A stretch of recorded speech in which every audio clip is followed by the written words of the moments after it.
The views and opinions expressed in this podcast are those of the individual guests.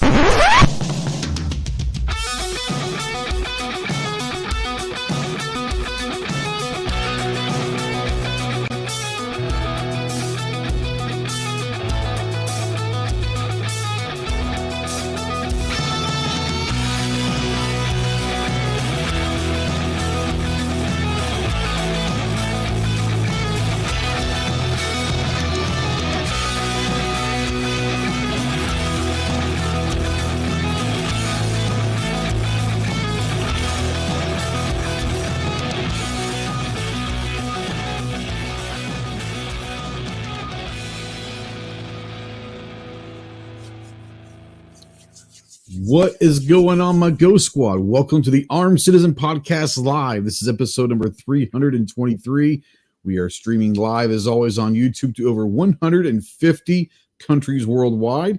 And we are trying to stream to our Twitter or X over there. So all of those 3 followers over there probably not get any views over there. But if you're over there on the X over there, then hello. If you're out there in the live chat, go ahead and say something. We do not know that you're out there unless you do. If you're watching this in replay or listening to this in podcast form, go ahead and say something in the comments. The conversation does not have to stop right here. Go ahead and ask any questions and all of that. If you are listening in podcast form, please rate, share, all that good stuff. Okay. So there you go. If you want to text into the show, yes, you can text into the show. Utilize the Ghost Tactical Hotline presented by our good friends Rod and Shelly Gates over at Aegis Gun Care. That phone number is 530-364-4678, and check out aegisguncare.com. If you're a veteran, really anybody, but especially if you're a veteran and you're in that hole, you're in the darkness and you're looking for the light, call me, text me, email me 24/7. I cannot give you medical advice, but I be a decent ear to listen to you and maybe talk you through some stuff. More importantly, if you are looking for someone to get you to some medical attention, remember 2 things. 1, you are not alone in this fight. You have a lot of brothers out here that are willing and able to help you in any way possible. And 2, the world is a much better place with you in it. So please utilize the Veteran Crisis Hotline, 1-800-273-8255. Once again, 1-800-273-8255. We are spotlighting, as always, the United States Marine Corps. If you have any questions on what it takes to earn the title United States Marine, see the website marines.com. And as always, we're a proud member of the Self-Defense Radio Network. Go check out all your favorite pro-gun, pro-2A podcasts over at selfdefenseradio.net. Let's bring the merry band of idiots to say hello. Before we do that, I want to say hello to all the channel members out there. If you're a channel member, Tactical FUD out there. What's up, Buck? Ozzy's out there. He says, boo. Bark at the moon, homie. Let's see who else is out there. Wes is out there. Hey. Marcus, I'll get to that in just 1 second. Anyways, so yeah, those are the channel members out there. If you guys are interested in supporting the channel, we're not asking you to, but if you feel inclined to support the channel by becoming a channel member, somewhere in the channel above the chat, somehow there's a join button. You'll see a join button. Go ahead and sign up. We have different little levels there that you can choose if you want to support. Marcus brings up a point, and this is going to be interesting. I said last week during the giveaway, I won a SHOT Show hat, and I emailed you with my address, but never heard back from you. That is because my email server through my website, I can receive emails, but I cannot send them right now. Every time I send an email, it comes back, bounces back. And I've been in support chats and all of that with my hosting, and they use a third-party hosting that does their security for their emails. So they're doing all this stuff. Needless to say, I did get your email, and I've got everyone listed. I'll be sending those out either tomorrow or Thursday to everybody. But I did receive all your emails for the winners. I appreciate that. But I try to send everybody email back, and I cannot send emails. So suffice to say, I did receive them. So yes, you all are good to go. I appreciate you very much. Let's say hello to this guy to, I guess, I don't know, be stage right over there. Is that right? I don't know how it would be staged. If you're looking at it stage right if you're looking at the screen, he is standing on a corner in Winslow, Arizona. Such a fine sight to see. He's a ginger, my lord, and a flatbed Ford. From the Gunners of America, we have John, the ginger, soulless bastard. What's up, man? What's up, Ghost? How's it going? You had an interesting weekend. Yeah, I ended up in the ER on Friday, and now I'm still a little groggy from that, but feeling better. I mean, aren't you always a little groggy? Let's just be. Yeah, ended up blacking out and passing out, and yeah, It's crazy, man. Interesting, interesting Friday and way to ring in the new year. But at least it got on this year's taxes and HSA account, so starting off the year great. Yeah. Well, I'm glad you're feeling a little bit better, at least better enough to jump on tonight. We'll have a fun talk tonight. And riding shotgun as always from the great state of Texas, the tactical leprechaun himself. What's up, Clove? Happy New Year, man. Happy New Year. How you doing? Well, first, Good. every second matters of 24. First, every second matters of 2024. That is correct. Happy every second matters. You got a shotgun for us? Have I talked about the HKFP6 before? I don't recall that, so let's talk about that a little bit. Man, it's built by Fab Arms, pump shotgun, built by Fab Arms for HK. Back in the day, I don't know that they still make them anymore. Maybe. Maybe not. FP6. Let's see here. It doesn't look as if they are on their current lineup, but that doesn't mean anything. That's a pretty cool looking shotgun, actually.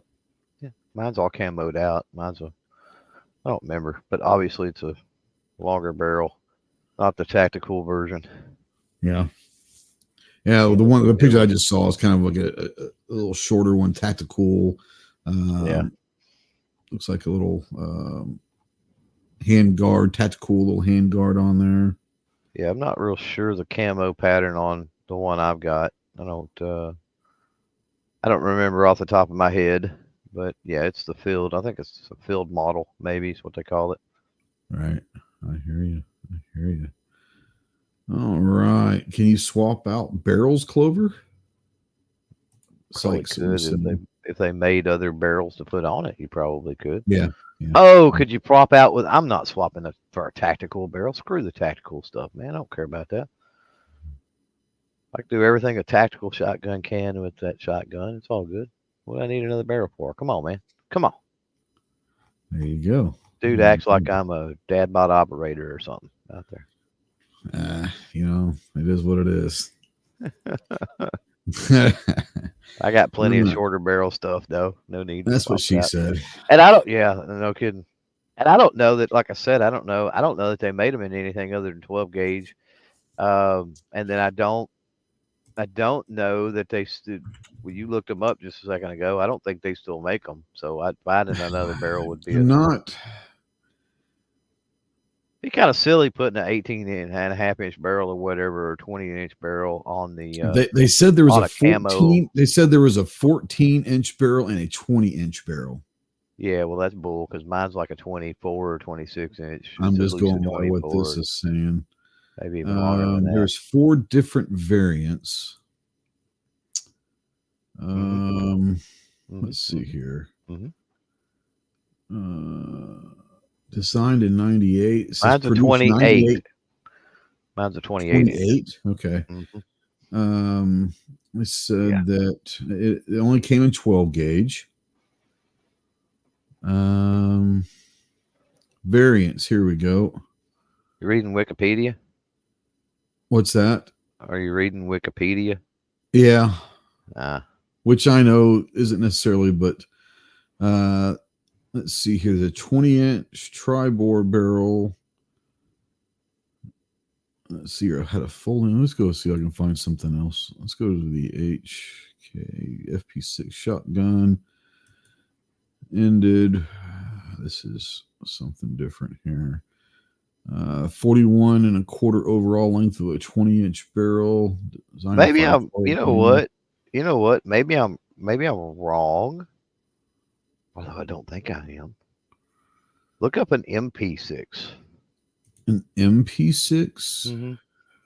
Let's see here. I don't have it in front of me, but I'm like, not an MP5. Right. MP6 shotgun. I think it's an FP6. I'm pretty sure. Doesn't come. Nothing's coming up. Yeah, it's got to be the FP then. So, let's see here. See if I can find anything else. The Fab Arm FP6. Mm-hmm. 12 gauge pump shotgun, 20-inch barrel. I wonder, did you get that new? No. What I'm wondering if someone put a different barrel on yours. Nah, there's no way. Everything that I'm seeing is 20-inch. I'm not seeing anything. Let's see here. It's all camo, dude. Like the whole thing is camo. So there's no way somebody put a barrel on it. Barrel. Okay, I had the FP6. I had a Sweet Shooter 28-inch barrel with matte finish for the HD 20-inch barrel will serve you. It's called the Sporter. That's called the Sporter. Is a 28-inch barrel. Okay, well, there you go. According to the HK forums. I haven't looked in the book. I hadn't bothered to crack it open to even look. And I don't know if you would find it under Fab Arms or if you'd find it under HK, because Fab Arms, I'm sure what it is Fab Arms built it for HK. Right. Yeah, no, someone just said in a forum that it's the Sporter model is a 28-inch. Didn't say anything about it being camoed out, but it was a 28-inch. This guy had one. It's called the Sporter variant. So yeah, there you go. Mine's factory camo. I mean, yeah, and all that. I mean, it wasn't like it was dipped, or it's not dipped or anything like that. Right. All right, Chris from the 740s out there. Hope you're feeling better. He's come down with the pre-shot show crud. At least you're getting it now instead of then. So I hope you feel better. Okay. All right, you guys know that every Thursday, Saturday, and Monday at 10 a.m. over in our YouTube community tab, we have the pony polls. So we have some fun with those polls. Let's see what we got. First one was put out yesterday, 1.7 thousand votes. What's the better movie? Let me hear you guys out in the chat as well. American Sniper or Lone Survivor? Ginger, I'm going to start with you first. That was a tough one, but I'm going to go with Chris Kyle. I'm going to go with American Sniper. Going American Sniper. I think that movie was portrayed a little bit better. I don't know, maybe because it wasn't Marky Mark. I get the whole idea about Marky Mark, who's like my size, trying to be Marcus Luttrell. It's like 6'4", 280. I get that it's kind of a weird thing.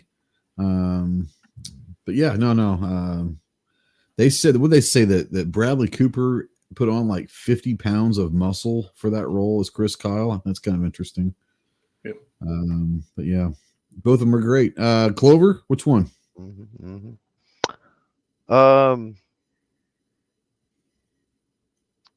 Probably Sniper. American Sniper. Yeah. Yeah, probably a little more. It's one of the ones I think I could watch more than one time and be okay with, even though I don't know that I have. Lone Survivor is good, but Lone Survivor is one of the things that's almost like I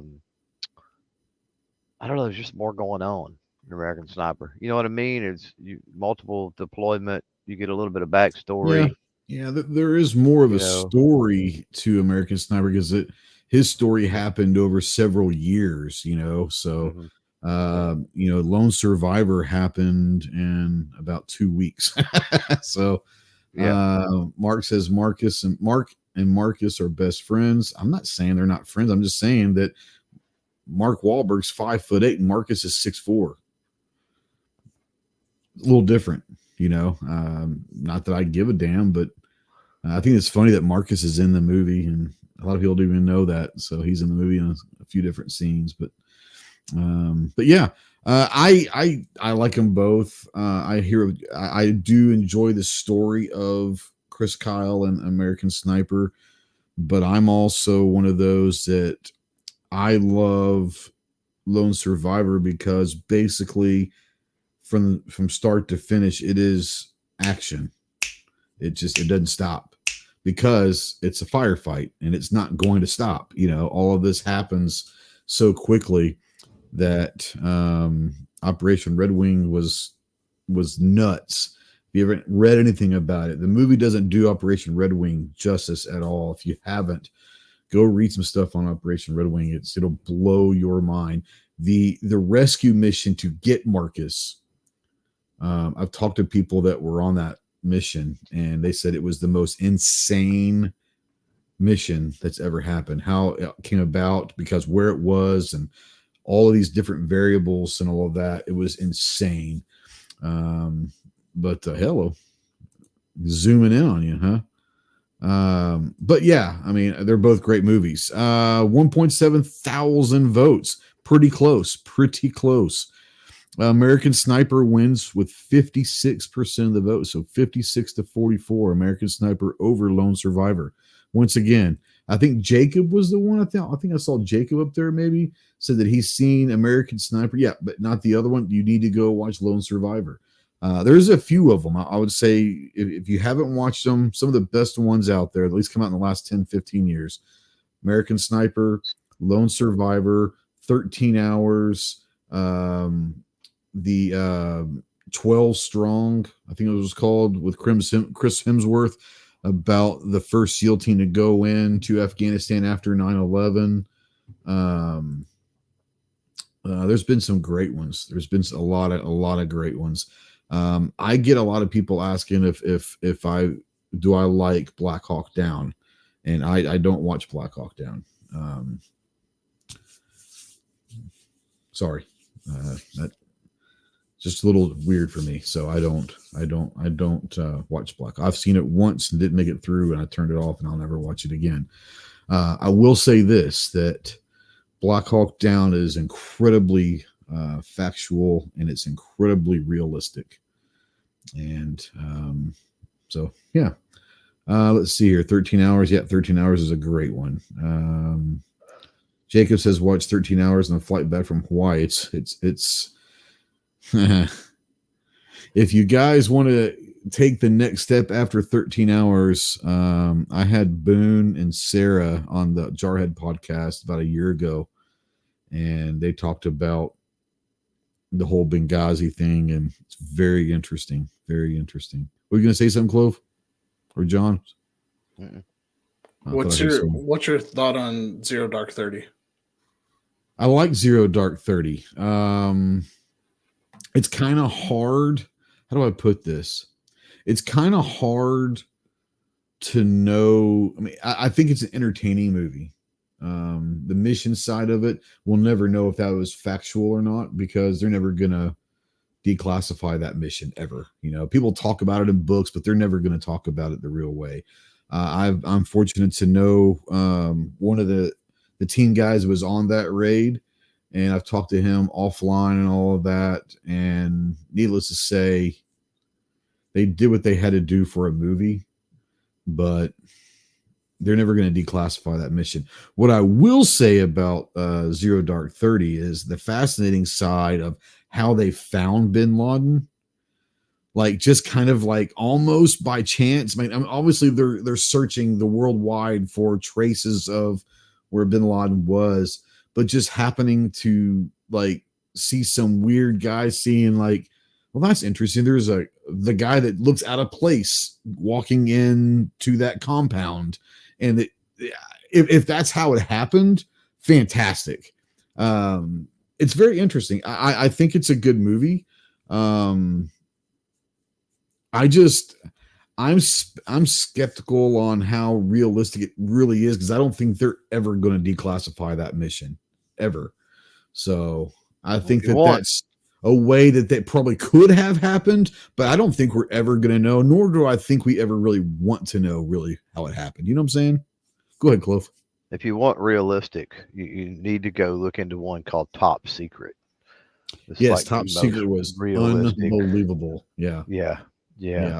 Very riveting storyline there. It's When amazing. did that come out? Early 80s. Early Oh, okay. 80s. It's a spoof movie. I don't even know. Yeah.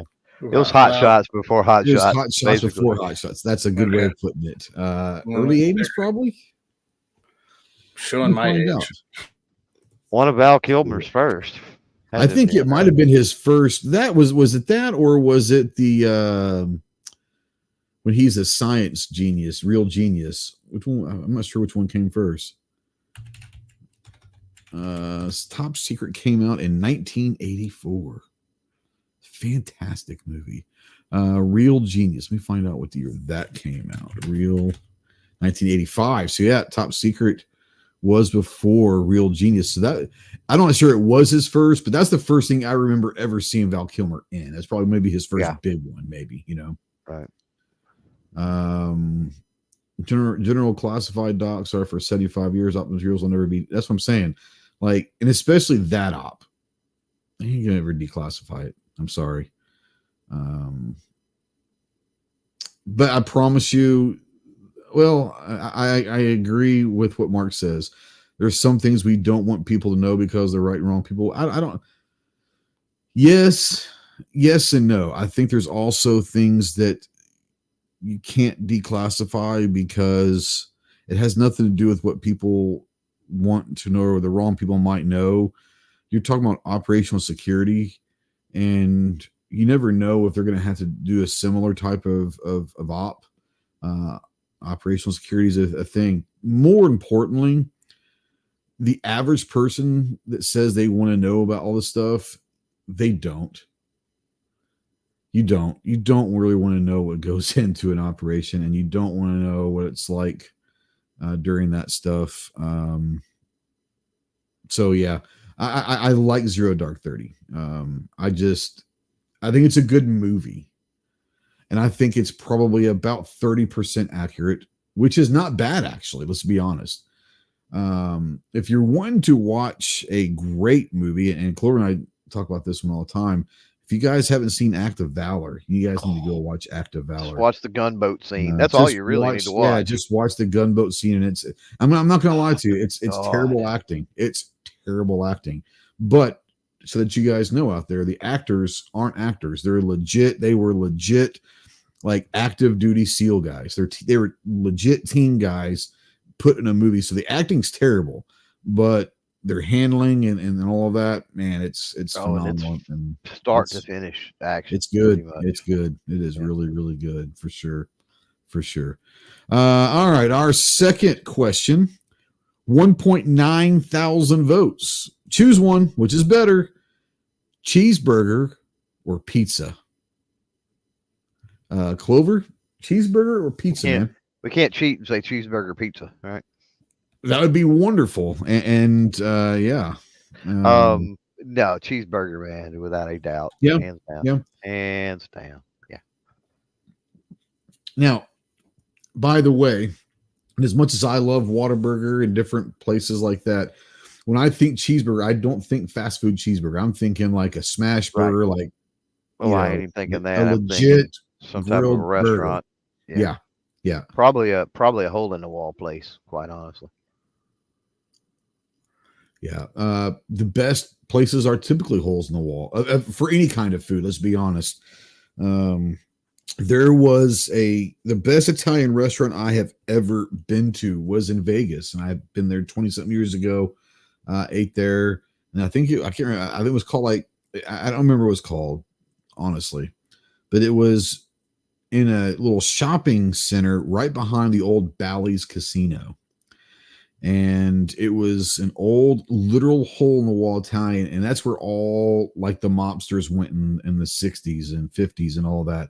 They had pictures of all of them there. They had pictures of Sinatra. They had all the celebrities were there, and it was just dark, just what you think an old school Italian restaurant in Vegas would be. And I'm pretty sure it's been demolished, because I'm sure, you know, like Paris is sitting on it now or something, you know. There's no telling. Maybe even the Venetian. But yeah, Snob, you got a link in your email if you want to. That's up to you. I don't really give a shit. But what's up?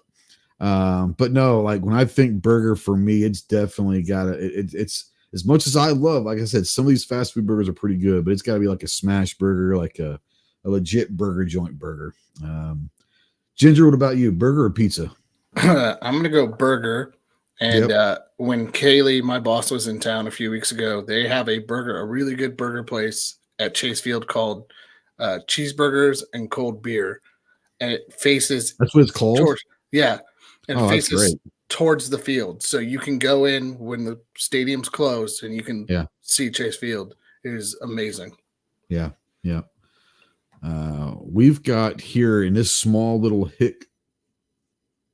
hillbilly town that I live in of 6,900 people, religiously ranked among the top 3 best burgers in the state of Arkansas. And it's open like Monday through Saturday from like 10 to 2. That's it, like 4 hours a day. And it is an unbelievable burger. And it's literally like 4 minutes from my house. And I'm glad that it's not open all the time for dinner and all that, because I'd probably be about 400 pounds. But it's a great burger. If you're ever in North Central Arkansas, hit me up and I'll tell you where to go. It is phenomenal. 1.9 thousand votes. 63% are correct that say cheeseburger. 63% say cheeseburger, and that is the right answer. A lot of these questions, there's not a wrong answer. This one, they're not giving anything bad about pizza, but there is a wrong answer when it comes down to pizza versus cheeseburger. Well, I mean, there's no pizza in paradise, right? It's cheeseburger. This is true. This is true. This is true. And what's up with people putting fucking pineapple on pizza? What is wrong with you people? I don't even know. Moving on. Let's not even discuss right. Not even acknowledge that. Yeah. I'd rather talk about sewage, quite honestly. Okay. Fluffy said there's a little building here, and however you say that, Yspelante. It's one of the best burgers called Roy's Squeeze In, and I get a big squeeze. Roy's Squeeze In, and he gets a big squeeze with cheese. I bet you do, Fluffy. I bet you do. The only reason I can't think of that cheeseburger win over pizza is some clowns, but let's see. There you go. G23, you're wrong in so many ways. Brew Burger is the place to go in his area. I think Jacob's would be like Indiana, maybe. So, Brew Burger. Yeah. Our final one, 2.5 thousand votes. Which is better? What's the best millimeter? 9 millimeter or 10 millimeter? Clover, we'll start with you on this one. Well, 10 millimeter, of course. Yep. You said the best.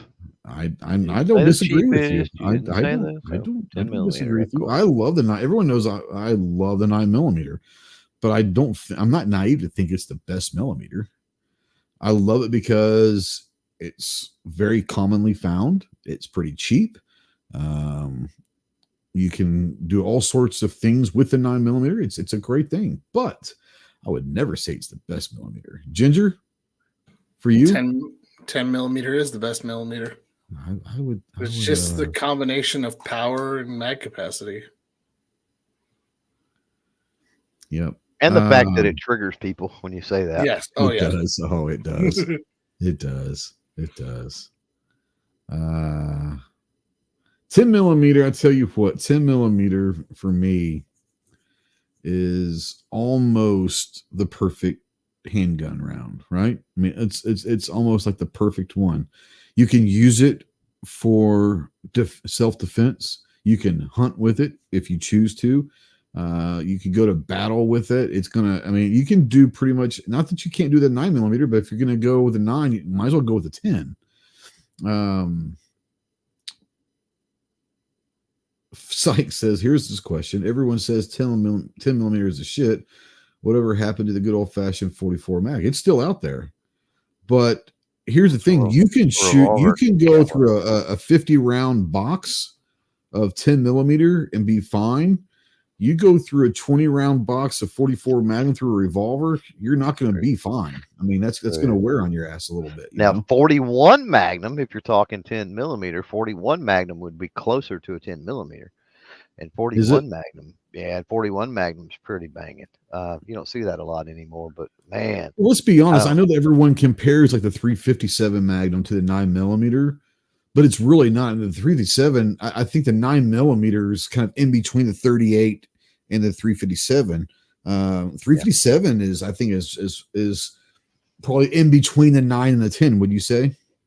Yeah, it's pretty close. They're pretty close between it and the 10, I think. Yeah. You're talking a full power 10. Yeah, I think they're pretty close. Yeah. But the thing about 44, the reason, revolver cartridges, rimmed cartridges a lot of times don't come up is just revolvers, and the vast majority of people are thinking semi-auto. So yep. I know there are revolvers that will shoot 9. I don't know this because I'm not a revolver guy, but either one of you know. I'm sure there is absolutely that shoot 10. Yeah, there absolutely are. Okay. And what's cool, and it's the only use for 40 Smith & Wesson. The only use for 40 Smith & Wesson is if you own a 10. I don't know where you're going, but I don't believe that there's a use for it. So yeah, if you own a 10 millimeter revolver, you can find, since 40 sucks, you can usually find good deals on 40 and use it for blinking or whatever. Yeah. The only good thing about 40 is you can convert. You can convert a 40 to something else. Kimber makes a 9 millimeter. There's several that make 9 millimeter revolvers. I don't know of any that make 10. Obviously there are. I just don't pay enough attention to the revolver world. I know several folks that shoot 9 millimeter, revolver for competition. And I think Mitchell does, as a matter of fact. I think maybe he shoots 9. I don't know that. Really? Does he really? Yeah, I think so. He didn't used to, but as time has went on and 9 millimeters cheaper and everything else, I don't know. I say that with some hesitance because I'm not positive about it, but well, the biggest issue with 9 mil revolvers, and Clover can correct me if I'm wrong, but it's if you don't have the right crimp on the projectiles will walk out while you're shooting it, and they'll just dump loose powder all in the cylinder. Yep. Need that roll crimp, baby. Yep. Yeah, I mean everyone's coming out with, and I understand. I know there are a lot of companies that make the 9 millimeter revolvers. I wasn't sure. I'm sure there was, but I wasn't sure of anything in particular that was 10 millimeter. Smith does, and Ruger does, that I know of. Do they really? Okay, there you go. Yeah. There you go. 2.5 thousand votes. 77% say the 9 millimeter is better. Bunch of pores, 77% say 9 millimeter is better. Bunch of pores. Golly. I'm not going to question the sanity of my audience, but I at least expected to be closer. Like, you know what I'm saying? Like, I wouldn't be surprised if 9 or 10 won that. I wouldn't have expected anything to win with 77% of the vote. Maybe like 55 or 60% at the most, but that's pretty strong from the audience saying that 77% say that 9's stronger. So there you go. Chris out there says 9 millimeter revolvers are definitely the most popular in the revolver division in USPSA. There you go. All right, let me get off of this. Hope everybody had a good New Year, by the way. I was a little depressed last night. My Longhorns did not win. So it'll be Michigan versus Washington. I'll say this. There is no excuses. Washington was the better football team, and that quarterback that they have is the shit. Like, that dude, how that guy didn't win the Heisman, I will never know. No offense to Jaden Daniels at LSU, but How that dude didn't win the Heisman, I'll never know. So, Well, I was sitting there last night going, well, either the Pac-12 is going to have a national championship, or the Big Ten is going to have one of the national championships, because everybody's moving around. yeah, I mean, so like there is basically, interestingly enough, if you would have had the same 4 next year, there'd been 2 from the Big Ten and 2 from the SEC. I'm an SEC country. Texas is obviously moving to the SEC. Alabama's in the SEC. Michigan's already in the Big Ten, and Washington is moving to the Big Ten. So I don't know what that says for the rest of the football world, but good luck.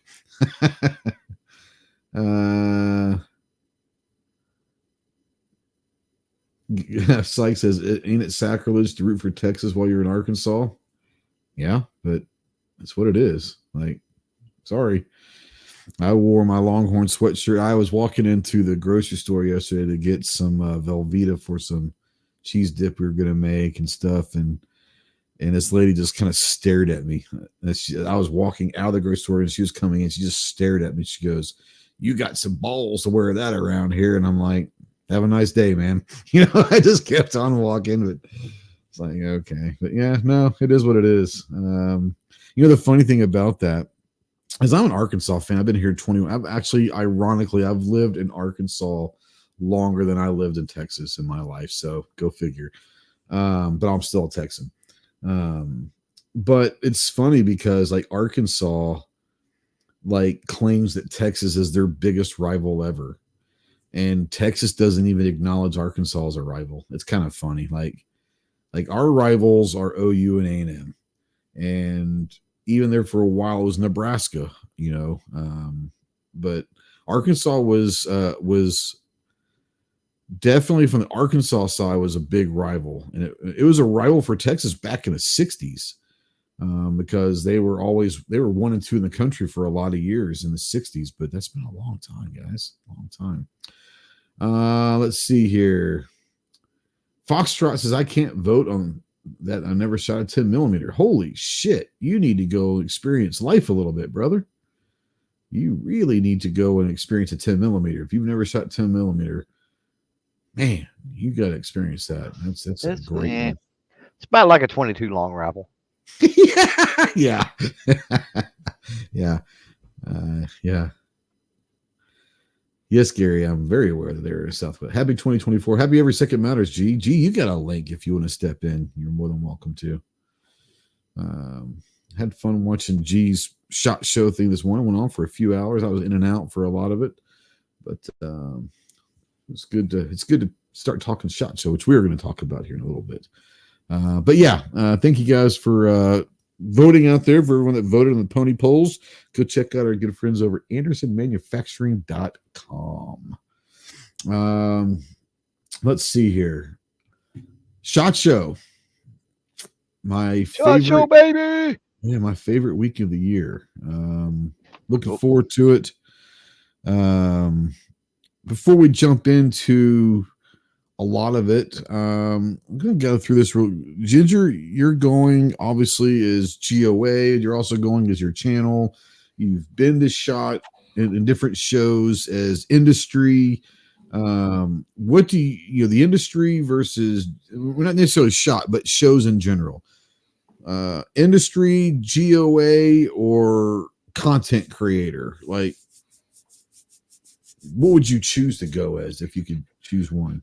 Oh, that's hard. I like the industry side if I'm not working in a booth. Walking around and making, that's fair. Yeah. Making fair. partnerships. So I guess I would say, because it's hard, because I went as a person working a booth for my first shot show. My second shot show, I was just walking around trying to do partnership deals and talk about things. And I would say that was more on the content creator side.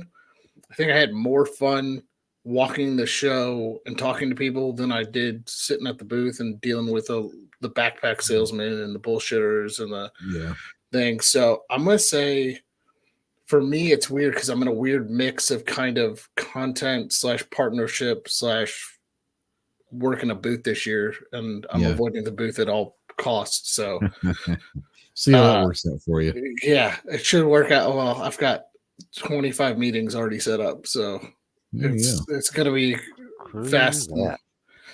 But Yep. no, Sir. I think as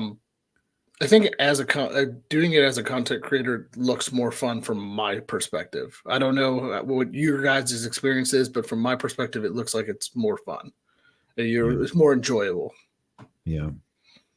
Real quick, Mark, I'm going to come back. I've got your question started. I think it's a phenomenal question. So we're going to come back to that here in a second. Clove. It's gonna be our 6th, 7th shot show, something like that. Before we go into like prepping and all of that, real quick, like what's your favorite part? Like what do you look forward to most about SHOT? It's almost like an unspeakable thing. It's hard to describe, right? Right. But No, I agree. It's, But and this is the reason that we tell people they have to get the SHOT Show. Like, quit making excuses. Do what you got to do if you're a content creator and get there. The only word I can really use to describe it is the energy. SHOT Show week is one of those weeks where, and it's getting that time where, I see people out and about and they're like, oh man, SHOT Show's coming up, or, you're headed to Vegas, next month, or, whatever, and you kind of have that little conversation. And it's one of those weeks, the best week of the year, without a doubt. It's one of those weeks that is, for us, it is 24-hour straight driving there. It's, it's basically a 3-day trip back. It's 5-6 days in Vegas. It is long days, short nights, very little food, good food, but very little when you think about it. A lot of walking. So it's one of them things to where it just any normal time of the year that you were to try to pull that off, like just the excitement and the energy of SHOT Show is what gets you through that week. And it's like, again, hard to explain unless you've been there. But it's one of them things like it would kill a normal person, It's almost like you have to have that. You have to feed off of the show, and off of the excitement and the energy and stuff that's there, and especially downstairs, especially in the dungeon. But and where does that energy come from? Well, it comes from that. It comes from getting to see the industry people that you don't get to see, but just a few times a year, and have those conversations. It's all the cool experiences you had, which is most of them are small, and in the grand scheme of things, for most people out there listening, are absolutely insignificant. But for us, they're not. It's just, I don't know. That's energy. For me, I love the vibe. Yeah, absolutely. And that's why I always start out in the dungeon, because when Tuesday morning, 8:00 hits, when SHOT Show actually opens, I'm heading to the dungeon. And the only reason why is within half an hour of being in the dungeon, I can figure out, is this going to be a good SHOT Show or a bad SHOT Show? Because the vibe down in the dungeon, for me, I'm not saying for anybody else, but for me, I can tell pretty quickly. And the last couple of years have been freaking amazing. Let's just be honest. But for me, honestly, and it sounds weird to say this, but if you know, and you two know this, and G knows this, and Gary, and people out there that go to SHOT Show regularly, the grind. It's a hard week. I mean, it is. It's hard on your body. It's hard physically. It's hard mentally. It's hard with your health, because you're not getting much. So you're getting maybe 3 hours, 4 hours sleep a day, and you're walking literally 10 to 13 miles a day. You've got weather changes. If you guys never been to the desert can have 40 or 50 degree swings in one day. You're outside walking, you're inside walking, you're worrying about Ubers, you're worrying about all the different events. It's a hard week on your body. And we've all seen people literally can't physically and mentally can't handle it. And it's just, it is what it is. You have to kind of get used to it. Clover, we've literally seen people in the fetal position. We've literally seen people at night Staying in the home. house or condo that stay home because they just can't handle it anymore. Yep. That said, I love the grind. I love that. I love that if you just put your head down and you work and you bust your ass and work, good things will happen. I truly do believe that. I enjoy the grind of SHOT Show. Like I said, it's my favorite week of the year. It's by far one of the hardest weeks that I have, whether through YouTube or my normal life. It's a top 2 or 3 hardest weeks of the year for me. But I absolutely love it. I love that grind. So Chris yeah. from the 740 out there, he said he was listening at least earlier. Yeah, he was. I think he's under the weather, so I hope he's is. feeling better. But I think he would probably vouch for this, that SHOT is one of those things, and it's what keeps me going, even though it is a grind and it is a challenge, is that I have learned that you get out of SHOT Show what you put into SHOT Show. I would agree with that. If you go just to hang out, right, you're not going to get anything out of it. But if you go and you work, now there's fun to be had while you're working, and there's fun to be had in between working, and there's I'm fun not to be saying had. it's not fun. It's fun as shit. Yeah. But there's a difference between I'm having fun in between all of the work and I go to have fun. And there are people that simply just go to have fun.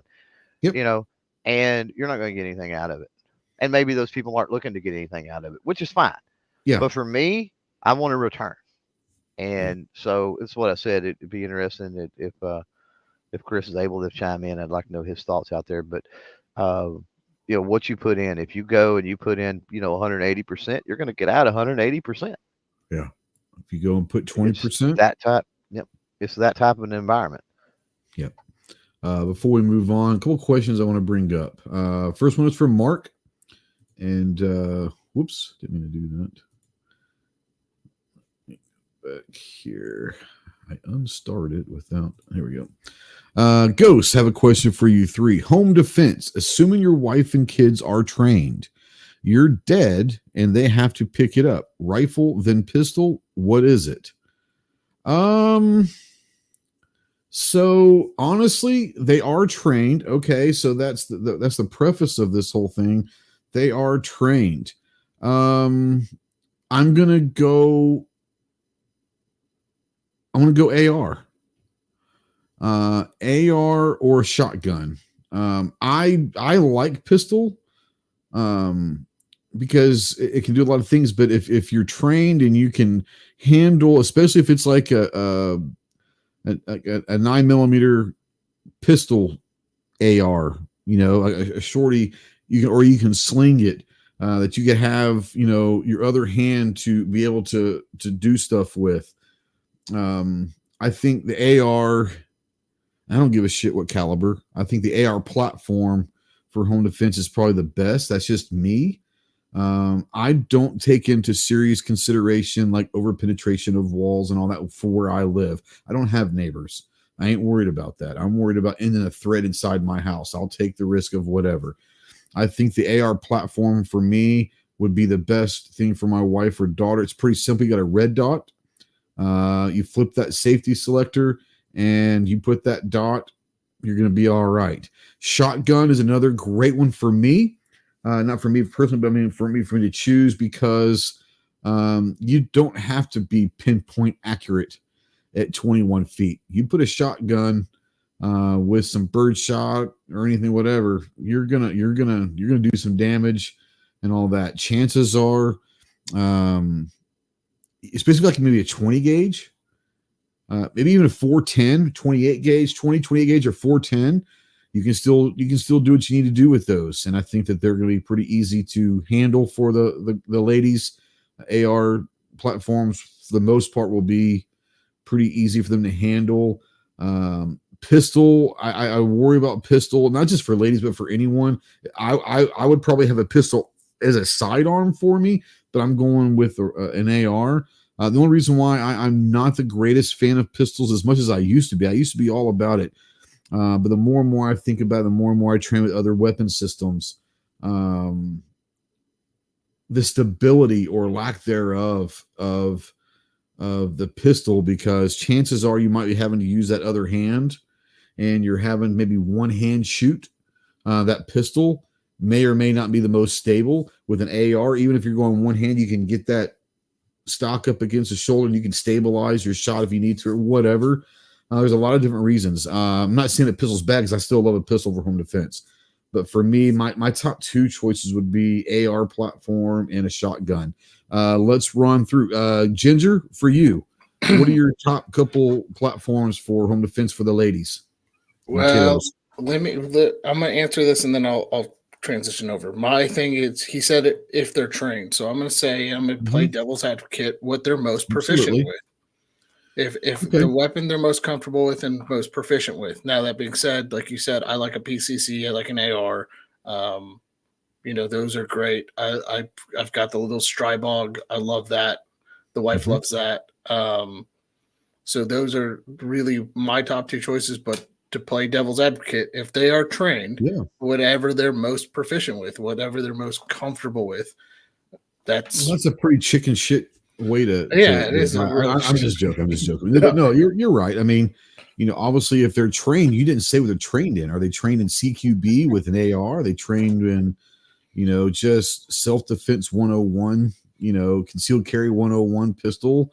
Like, what are they trained as? If they're all around trained and they're Billy Badass, I don't guess it really matters, does it? At that point, No, it like you doesn't. said, whatever they're best with, whatever they're most comfortable with. Clove, what about you? Home defense for the Shotgun, ladies and kiddos. shotgun, shotgun, shotgun, and let me say it again, shotgun. Yep. I understand the 21 feet, but I've got one of the biggest living rooms, and it was basically an add-on. We turned a garage into the living room, but Yeah. that I've ever seen, and it's like 22 by 22 or something. So I got to be thinking all these folks that are saying AR, and I get the handgun, but with the AR, like what kind of the furthest distance? What's the furthest clean line of sight shot that you're going to get in your house? And then is that even a realistic thing if when you're talking choke points and other things? So Mm-hmm. when I think about the typical house and everything, it's like, man, it's going to be up close and personal. You're going to be 10, 12, 15 maybe feet at the very Yeah. most. The 21 feet is what the FBI just uses for their Yeah, stats. but It's that's more an like open 10. It's area probably though. it's probably 8 to 10 feet is honestly what self-defense Yeah. shootings are The going to be at. 21 is an open area rule, though. That's like in True. a parking True. lot or some type of an open building. That's not a, yeah. So, yeah, when you're talking about inside and, why, if you talk about multiple, potential multiple threats and things like that, um, Mm-hmm. and the question was framed correctly. There was a lot of specifics in that Yeah. question, which was Yeah. nice. I mean, trained, can you get off 3 shots in a couple of seconds with 3 different perps? I mean, maybe, right? Um, but could two do it with a scatter gun? I don't know. Um, and let's be honest, you drop one and probably the others are gonna Other take ones off are, anyway. if there's more than one, they're bugging out. I promise you. you know, Chances most are, unless likely. they're just really tweaking. The odds of it being a well, first of all, or the odds of all of them being armed. That's number one, and then number two, the odds of um where was I going to go with that? The odds of them Mhm. being armed. Yeah, I don't know. I was going to go something else, but the odds of there being multiple attackers anyway, and then the odds of if they're all armed or they're willing to engage in a firefight. Mhm. I don't know. That's the name of the game, right? It's the whole risk assessment thing, and you got to figure it out. Um, Absolutely. if you live in a place where you are worried about multiple armed assailants that are ready for a gunfight, it might be time to move. Just saying. Yep. Go ahead, John. So Mark brought up a follow up question. He said, "Are they proficient with the 22?" Reverse devil Mhm. advocate. No offense. So I already told him no offense taken That's on a, that. that's a great it's a It's a great point. great question. Um, we all argue about stopping power and 22 long rifle good for self protection, things like that. It's better than nothing.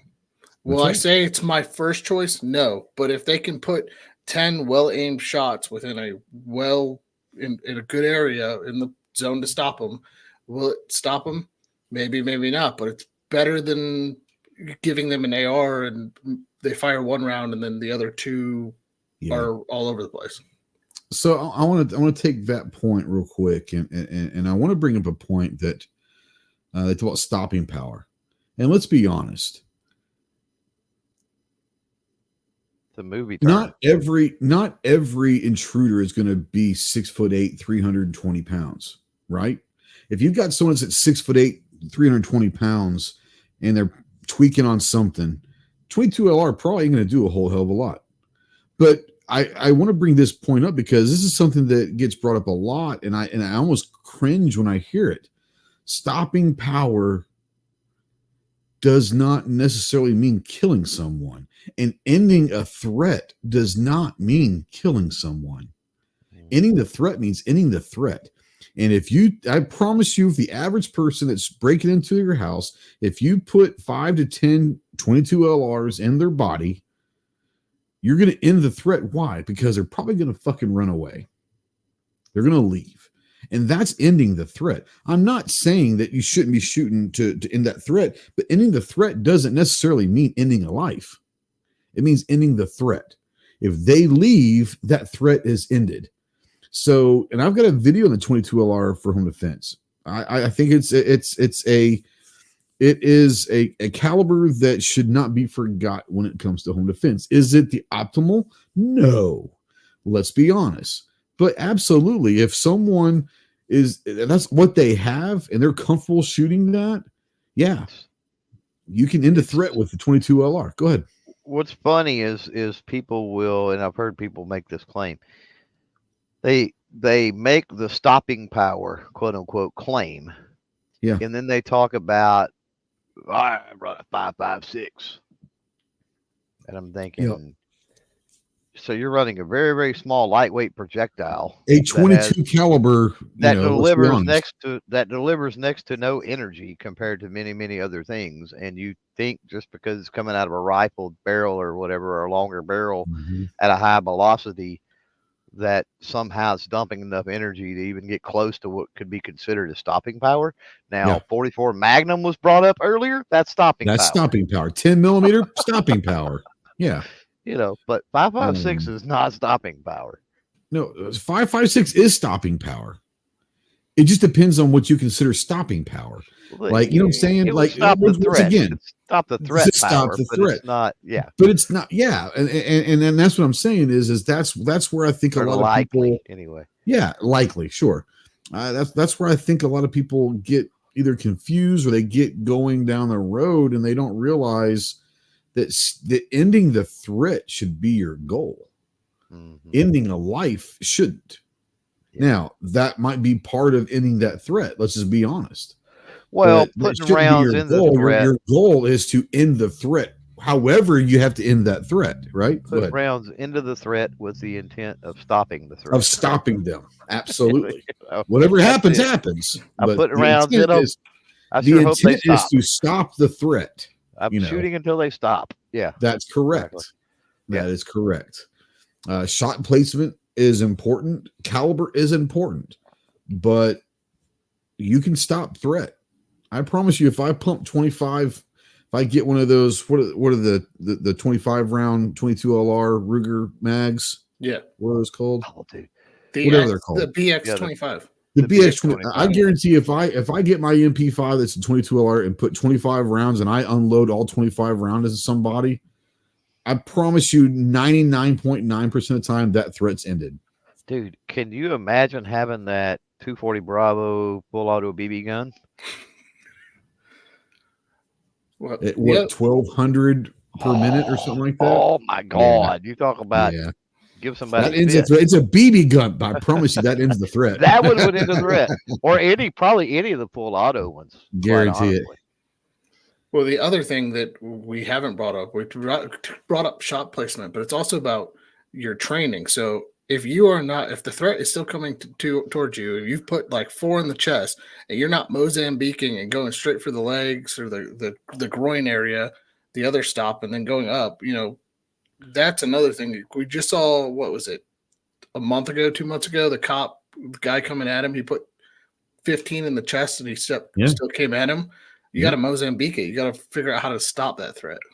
Yeah, there's going to be situations where what you have isn't strong enough for that threat. So, the pelvis and the hip area will stop a threat. I mean, if you're talking about somebody coming at you. Pelvis, hip, and knee and face. Obviously, if you go head, obviously, but that's a much harder, especially under duress and stress and everything else. Dropping a little bit and getting that wide, pelvis, Yep, that lower region. Yep, and if you're that good, a knee will end the threat because they ain't going to be able to walk. So, well, that's still a smaller target though, too. It's smaller than the head is. I'm just saying, but yeah. Real quick, there was something I wanted to bring up. So Jacob says, then what aiming point is a threat ended? So are you saying when the threat ended? To me, the threat ends when one of two things happen. Either the threat leaves or the threat no longer is moving. It's no longer a threat to me. Mm-hmm. So you can say whatever you want to, but if that threat leaves, he's no longer a threat unless he comes back. Or no she chasing, or whatever. I'm not chasing. No chasing out of the house. Over. No, the threat's over. No chasing through the house, even for that matter. No. The threat's over. Or if they're not coming at me, or they've stopped, they're not moving. Threat's over. Yeah. That's just to me, and I'm not speaking as an attorney or anything like that. I'm just saying that's how I gauge.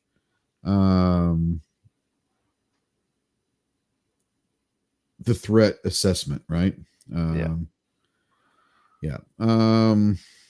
Great question. Great conversation as always. I could talk home defense and all that kind of stuff forever. That's kind of my thing. I love the tactics of home defense. So and Mark, I don't think we're smashing you. If I'm reading it, maybe I'm misreading his comment, but no, we're not smashing you. It was a great comment. Yeah. No. I actually said 22 LR, man. Like, hey, it could be a game changer. He's saying, don't know who influenced how many. You're surprised you don't know who influenced how many. They have to go until I'm sure. I don't know. Yeah. No, we're not smashing you at all, bro.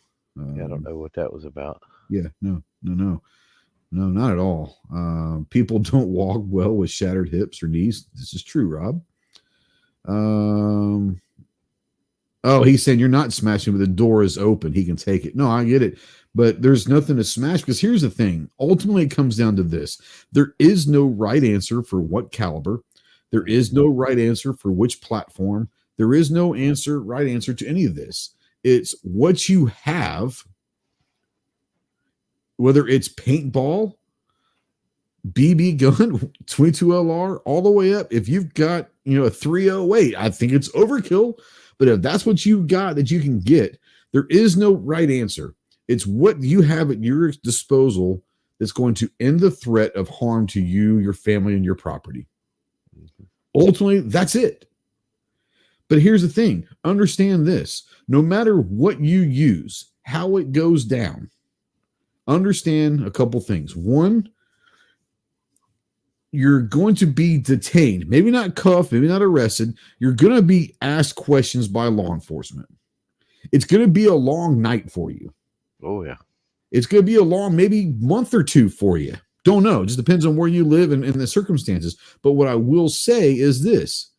If you keep in the back of your mind that your sole purpose is to protect you, your family, and your property, then chances are, if you do it the right way, you're going to be okay. Mm-hmm. Don't go Rambo. Don't, like Clover says, don't go chasing them around the house. Sure as hell, don't go chasing them down the street. Because at that point, you're the problem. Okay?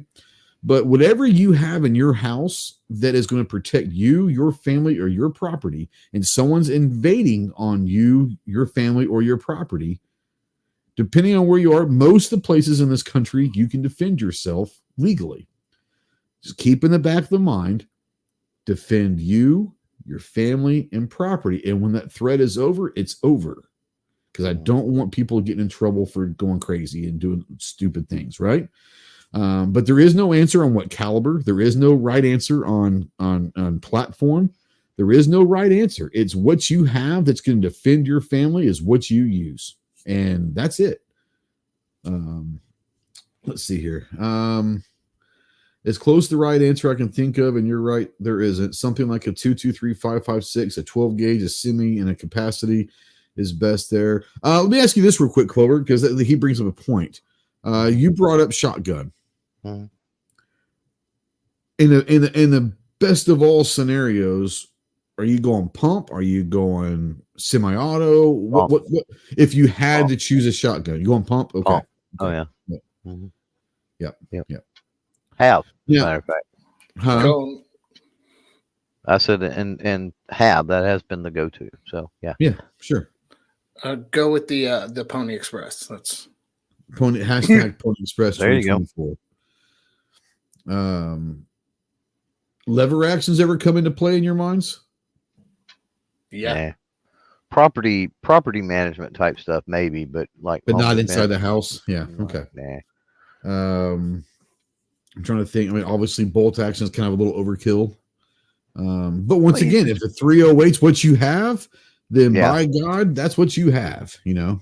Now, somebody out there, I don't remember who it was talking about having a Heritage and using the 22 mag cylinder, and we get back into this whole stopping power debate debacle thing, where people think that I'll put the 22 Magnum in there because it's more powerful, and it's when you're talking about a self-defense situation, I would argue a 22 long rifle is better. Okay. So, interesting. The negligible amount that you're going to get as far as energy, and again, that's when most people think stopping power, they think turning a backflip from a movie type. That's what they're thinking. Or which they're doesn't happen. talking about, or if you're talking about dropping a deer where it stands, right? That's stopping power. And that is energy displacement is what that is. And so with a negligible amount of energy, and especially with some of the, with some of the 22 stuff that's out there nowadays, 22 long rifle, so a little bit cheaper. And 22 long rifle tends to, there's not as much of a variety of 22 Magnum, and we didn't address this with 22 long rifle, and since we're talking about 22 Magnum, I mean it applies. We're talking about rimfire, and so while I agree with you 100%, and I'm not gonna, if that's all you've got is 22 or whatever, I get it. Now you're talking about reliability of such ammo. Really got to think long and hard about rimfire, long and hard. Now that said, the Federal Punch is legit, and let me tell you why it's legit. It's legit because it's primed by Ely. They use Ely primers, which is match grade primers. And if you're in a match in the Olympics, you don't want your rifle or your handgun to go click, right? So a little bit more reliable. But so that takes the reliability issue of the ammunition out of play. But then you're talking about rimfire in the sense of reliability issues with the actual firearm. And there are inherent issues with that as well. So just keep that in mind while I totally agree. Use what you got, right? Just keep that in mind when it comes to rimfire stuff. Yeah. What's up, G? How you doing, bud? Good talking to you. Good. I didn't know I was going to get a link. This is the first time I got a link in like a year. Well, because you never showed up, so I just figured you were never interested in coming on, so I quit sending you links because you never showed up. But I figured maybe talking shot and home defense might bring you in. Real quick, I want to bring this up. 223 DMR says, I haven't seen anybody bring up the fact that larger calibers will penetrate walls. You have to remember you have loved ones on the other side of the wall. So very true. If it's here, it's me and my wife, so I don't have to worry about kids and all of that. What I will tell you is this also, and be willing, if you want to share out there in the comments, guys out there in the chat, how often do you practice clearing your house? How often do you practice a plan? Do you have a plan for home defense? If you hear someone break a window or break open a door, Do you have a plan? And if so, do you ever practice that plan? Do you have a plan to get from your bedroom to your kid's bedroom to get them to safe, or make sure they're in undercover or whatever, they're okay? Do you have a plan for them, or do you need to get to their room to get them back to the bedroom to protect them or whatever? Do you practice that? When's the last time you cleared your house? So, I mean, there's a lot that goes into it. I suspect that no one is dumb enough to just have a gun in the house saying, if someone comes in, I'll take care of them, without ever practicing or at least having a plan. Yeah, I mean, how often do you clear your house? And you can do it with your hand. You don't even have to use a gun to practice clearing your house. Get a broomstick and clear your house. Go room to room. Slice the pie, all that stuff. Figure out what your moves are. What kind of lights you keep on during the night. Do you have any deterrents before they get to your house, in your yard or whatever? Do you have any deterrents once they're inside your house? What all do you have going? Do you stage firearms throughout the house just in case? Hey, I've got them here, here, and here, or extra magazines throughout the house in case I have to go here, here, and here. All that stuff. There's a plan. And if you don't have a self-defense plan, then you need it before you even think about what caliber or what platform that you're going to use in that situation. You better come up with a plan first. That's just my recommendation. So the question originally was for his wife and kids, right? Yeah. So I'd say whatever you got already, go to the range and figure out. They said they're trained, so whatever they trained with, I'm assuming, but maybe take whatever else you got that's in the range, or I should say in the realm of something that would be useful for that, and go to the range and do some stuff and then find out what's comfortable. But 100% agree. Yeah, you don't have to go and buy firearms for home defense. Like G says, whatever you have, be proficient in what you have. If you have one gun in the household, then everybody in that house needs to probably be proficient with that gun. By the way, they probably need to be proficient with shooting, with their weak hand. Just saying, what if you get injured and your strong hand is injured, your arm's injured, whatever? There's all sorts of things, but be proficient in whatever you have. Kind of went down the weeds. Go ahead. Is this theoretical? I mean, how often do people take their kids and teach them how to use a fire extinguisher, or talk about what's the plan for fire evacuation? If house catches fire, everybody books out of every window. People do. I think they should, at least periodically throughout the year or whatever. I mean, or if mommy, daddy have to run to the hospital with somebody, what do you do with left the house? So there's all kinds of emergency plans, and people tend to go to the gun one because it's cool or something. But in reality, how often are people having people busting into people's houses? I mean, if not where I live, but if you live some other places, I guarantee you that there's places that are a lot more common than it is where I live. But sure, but then you put the deterrence up so that it's less of a factor. But that's right. I think that it's still very rare that we have to worry about people home. I hope so. I hope it's not. I hope it's not a usual occurrence where you live.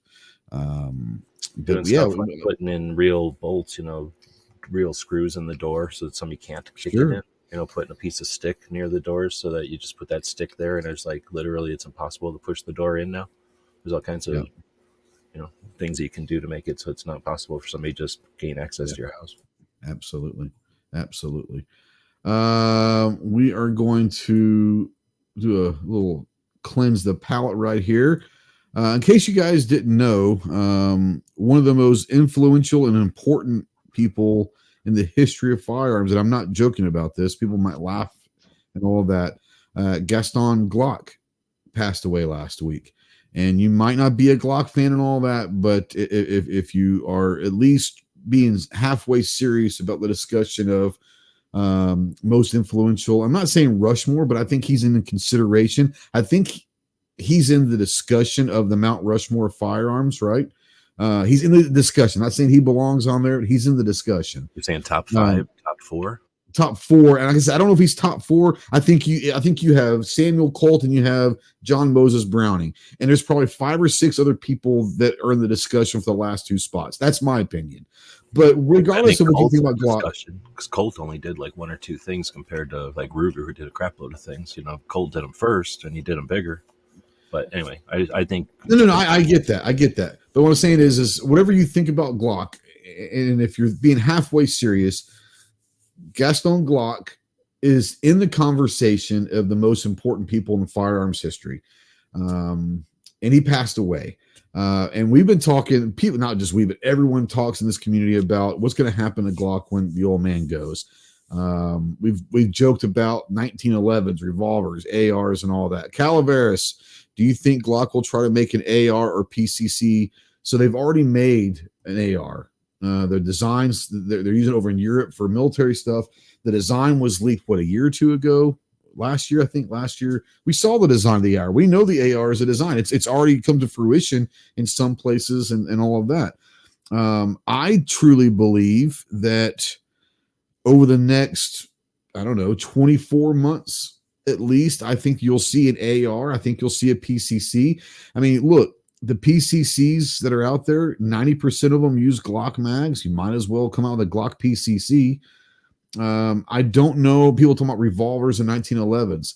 If there's going to be a 1911 come out, I think it'll be a 2011, a double stack design. I don't see a revolver. That's just me. But I want to bring in, let's go around the room real quick. G, what do you think? In all seriousness, do you see a change in direction in as far as designs for Glock in the next, let's say, year or two? No, it's like saying when McDonald's clown dies, they're going to start making pizza. Like they have machines to make Glocks. They're going to make Glocks. Why would they start making lever actions or something? Yeah, that's a fair. In fact, the whole thing, the whole reason he's what he is because he's set up shop to make that gun. So yeah. Well, and that's the whole thing people don't understand. Glock perfection, they're not saying that their guns are perfect. They're saying that the process that Glock has come up with their guns, they've perfected it. And they have. You can say what you want to about Glocks. You may or may not like them, but they are what they are. Clover, what do you think coming down the line for Glock? So first of all, everybody needs to get and read Glock, Rise of America's Gun, especially now. It gives so much insight into everything. It's an amazing read for sure. I tend to agree with G a little bit, but I don't know. I mean, obviously the AR is already a thing. Yep. And so it's already out there. Do the powers that be that's running things or ends up running things, do they figure out a way to make them here, get those into the country or whatever? I know we've seen the 25s come in now, right? Mm-hmm. I think. Yep. Which is interesting that's happened. Because I never thought we would have seen that.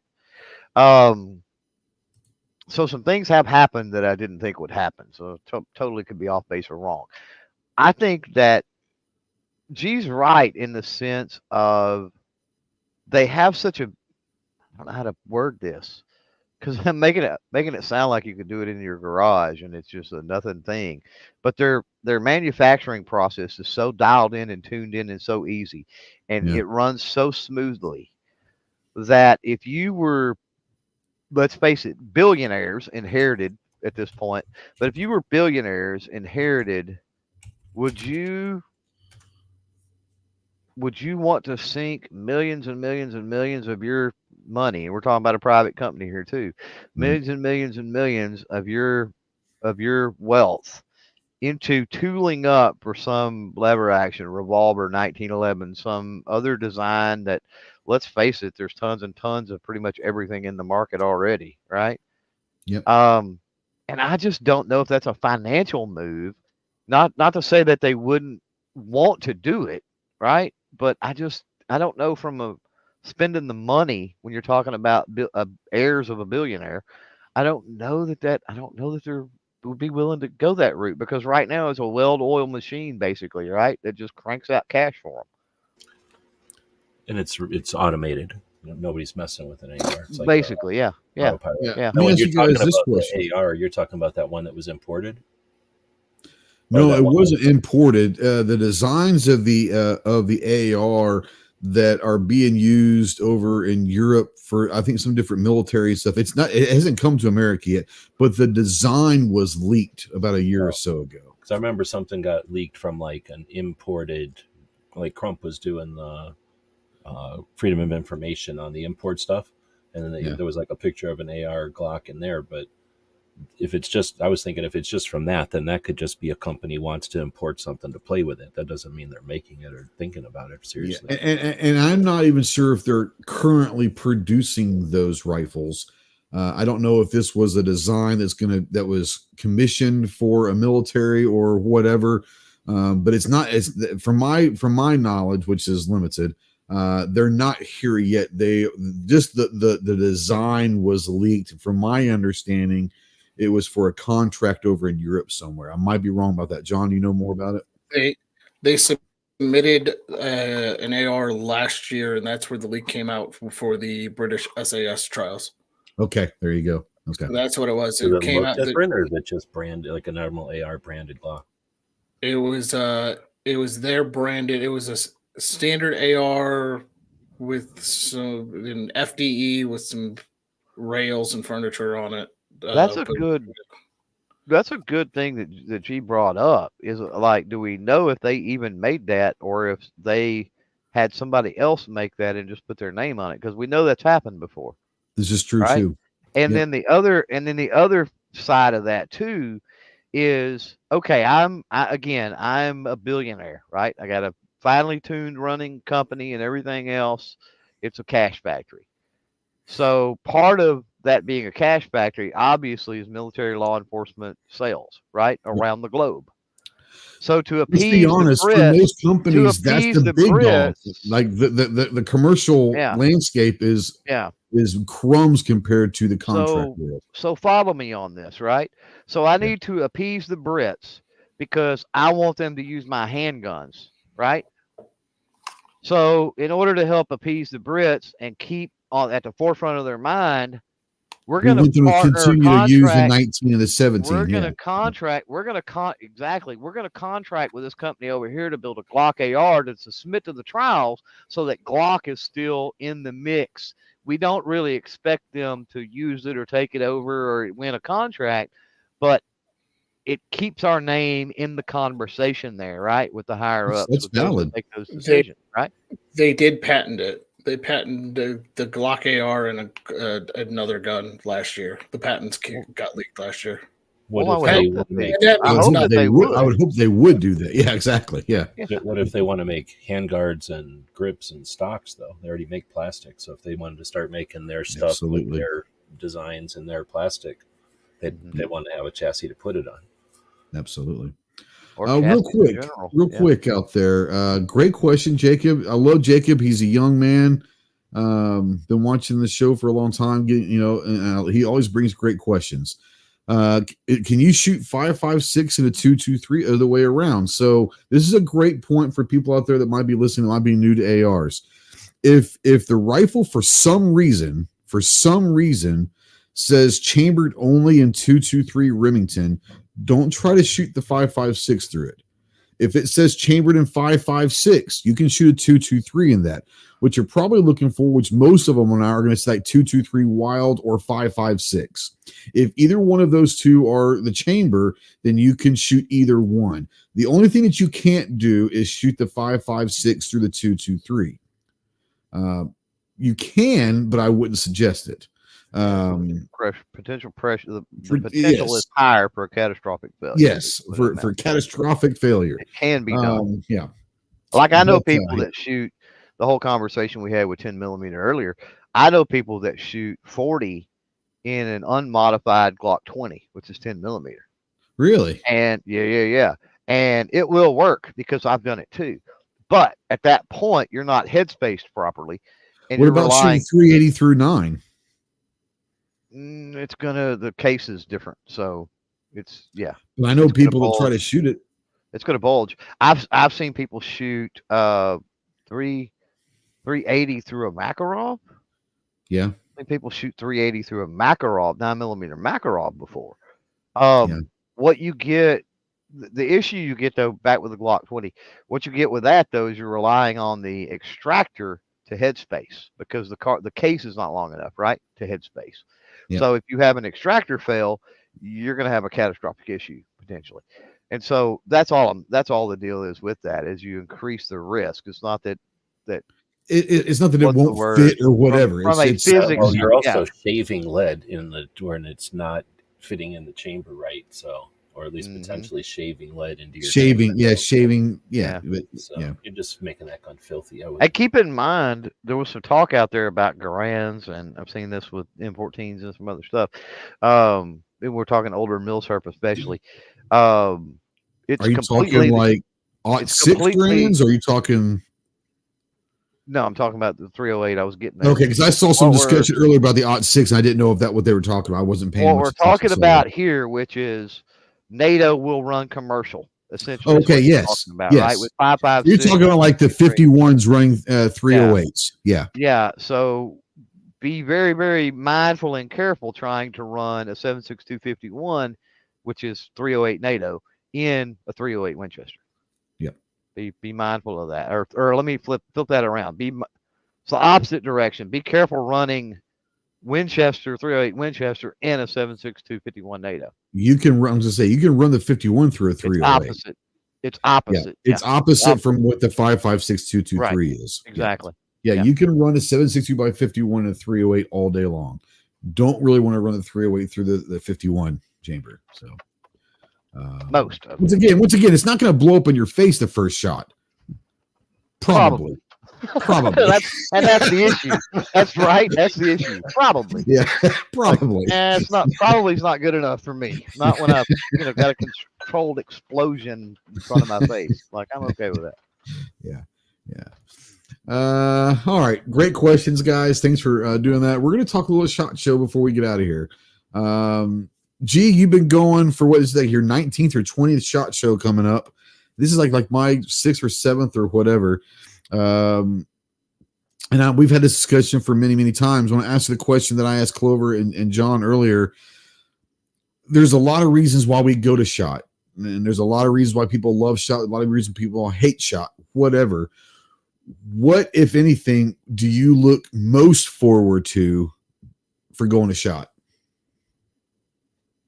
I forget the numbers now, but it's something like, is it 50,000 people show up? So you essentially got all the manufacturers, and then you got a good chunk of the gun shops. I can't say you got all the gun shops, but you got a really good chunk of the gun shops. You have a good sampling of the ranges, and then everybody else, like gunsmiths and people who run museums and all the archivists and everybody else who's in the industry, there. Then you get the hunting and outdoor side of it, so boots and belts and helmets and the law enforcement side. And then there's 2,500 media. And for 19 years, watching them get together, that's what I like. I like seeing how it's changed and what's different and how it adapts. And then, I don't know, since 15 or 14, watching an audience, their reactions to it. Not that I watch all the audiences out there, but that is another factor to it, since now it's shared way more than it ever was before, or has been for a number of years. People are, get, like you just said, some people get sick of it. Well, they don't get sick of SHOT Show. They've never been to SHOT Show. They get sick of the coverage of SHOT Show. Of the coverage. And they get sick of the people who are covering it or something. So that isn't the same every year. That comes and goes. Like the people that covered it in 2009 are still there, but they're tiny compared to the people that were there in like 14, and they're not even there anymore. The people that were huge in 14, I don't even think they go to SHOT Show anymore. And now the people that were huge, and I don't know, do you remember who was huge in 17? Because they're probably not even going anymore.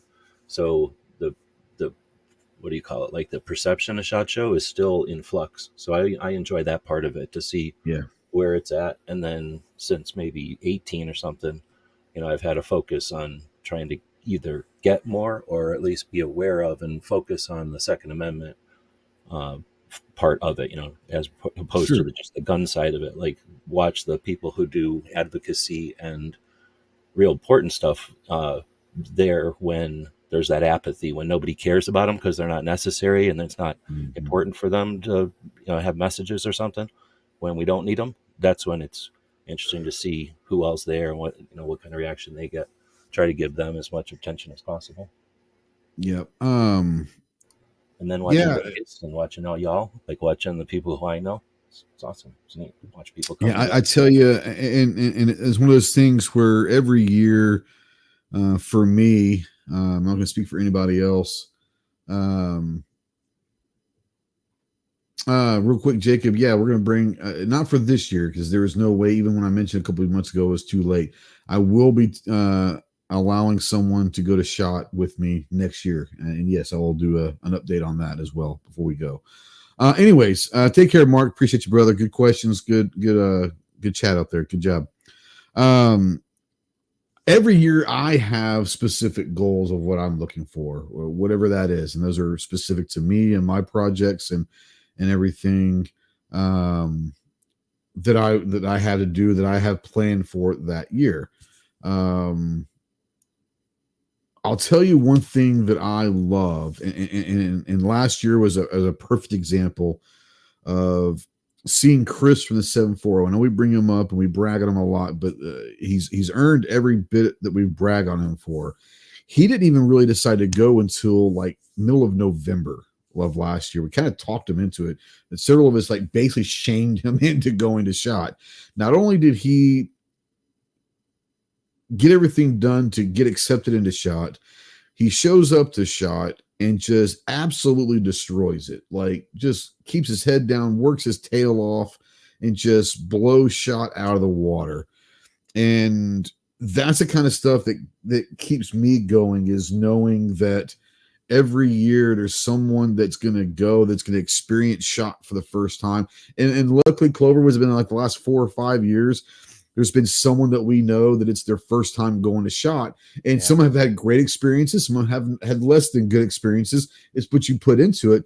But every year I enjoy talking with the new people at SHOT and seeing what I thought the first time I went to SHOT that first year versus how their experiences are. And I can't imagine going through like 19 years of seeing different people. Clover, I know we were talking about the other night, seeing people going to SHOT for the first time. That kind of gets me going, We've talked about what we're looking forward to, but go ahead. Assuming that they meet the criteria we talked about earlier in the show, and they're going and they're putting in the work and the effort, right? Well, we've also seen, not on us. We've also seen, I get it, but that's what hypes me up, is the people like Sheepires or Chris from the 740, or maybe Rogue, or maybe, somebody like that, right? Yeah. And their first time, that really, I could feed off of that energy, right? But, and I'm not going to mention any names, but we've had new creators that we've seen go that I don't know how they could afford to do it, because they just wasted their time, basically. Yeah. I mean, we've seen that too. And that's kind of a downer. Just like, man, they just wasted so much potential. Well, they just wasted an opportunity more than anything else. Right. And they don't know what opportunities they missed. Well, that's probably true too. Yeah.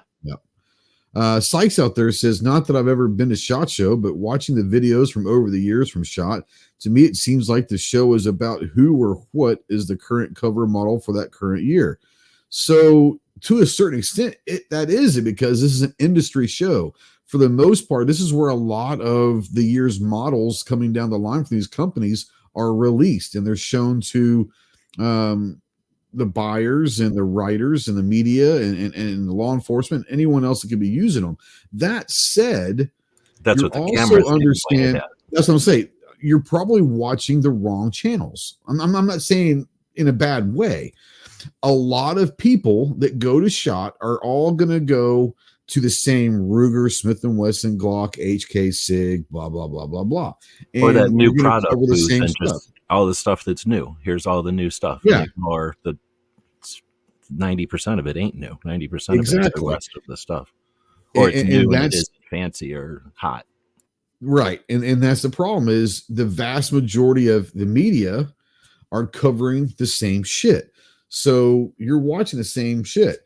If you watch, I'm not saying to watch mine or Clover's or whatever, but if you watch like some of our crew, at least I will spend about 75% of my time in the dungeon, where the companies are down there that have literally put everything that they have into being at SHOT Show, hoping they have a good week, because if not, they won't be a company anymore. So the vibe is there. They've got to make that deal that they're happy about their product. They're confident about their product, and they're just hoping that someone finds it. Well, guess what?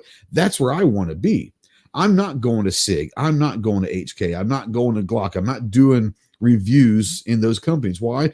Because everyone else is doing those. Try to find channels that are looking at some innovative stuff, some stuff from companies you never heard. I think if you find the right channels, I think you'd be amazed at some of the cool ass shit that are at SHOT Show. But yeah, if you're just watching channels that are going to go to the same booths, and it is going to look like, and if you look at basically hunters, a beauty pageant, you know.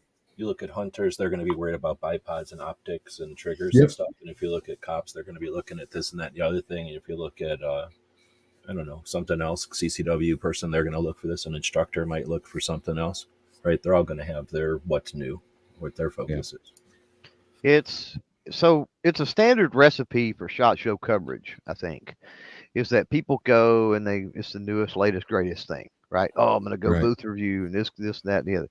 Well, the mentality for that is understandable, because what do people constantly Google or look for? The newest, latest, greatest, whatever it is, right? All the people that are plugged into the community are always curious about that. So therefore, if you get that piece of content on the internet, the odds of somebody finding that, your channel growing, you making money off of, whatever the case may be, right, is better. So there's a reason that's kind of the recipe or whatever. I know that if you see that with me, it's by happenstance. Because I don't approach, and Ghost, you're sort of this way too. We don't really approach it from I'm going to SHOT to do booth reviews and get content standpoint. It's I'm going to SHOT to make those connections and do what I got to do to set up the entire year, right? Yeah. And along that way, I'm going to see stuff that's cool, probably in the dungeon, right? And if I see it and it's cool, and I think that I should do a video on this so people know it's out there, right? It's not the latest, greatest thing. It's something that I think folks should be interested in, and more importantly, that I think is cool, right? Yep. And so I'll say, hey, I'm going to come back tomorrow. Y'all want to, mind if we do a video? Cool. Okay, let's do that. And then we've got our friends in the industry, right, that ask us to do videos in their booth or whatever. And then that's a thing too. So a lot of the coverage, I guess, that we do, it differs because we don't play that game really anymore. Yeah. Jacob says, how does someone apply for SHOT Show media passes, and what are the minimum requirements to qualify for such? That could be a whole show in and of itself. The best thing you can do, man, is get a hold of me. The best thing I can tell you first is, if you're going to want to go to SHOT Show as media, then turn the camera on and start putting content out there. That's pure and simple. You can't go as media if you're not doing any media content. Put it this way, they can see through the bullshit, right? That said, if you're doing media and you're doing content, there are ways that you can get in even without the magic number of subs. I got in at 500 subs my first year. So that said, give me, email me, call me, whatever, Jacob, and I can have that conversation, or Clover, or G-Webs. Put it this way, anything that I tell you, there are things that I've learned over the last, 6-7 years, but the vast majority of my knowledge of SHOT came from G-Webs. G actually helped me and Clover get into SHOT our first year when we probably shouldn't have, with our numbers, if you want to call it that.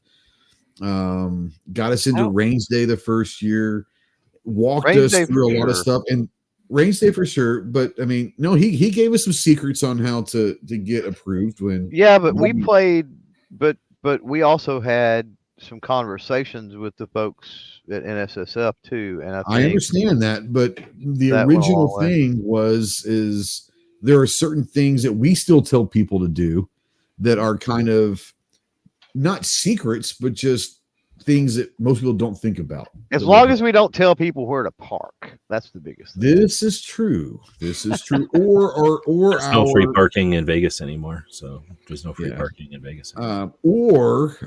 We won't tell them where the barbecue joint is. So, this is true. Yeah, absolutely. Can't do that either. G don't care about that though. No, I don't care if you give that. I'll tell people that for $5 on PayPal. I'll tell you where it's at. That's why we don't. That's why we don't tell you.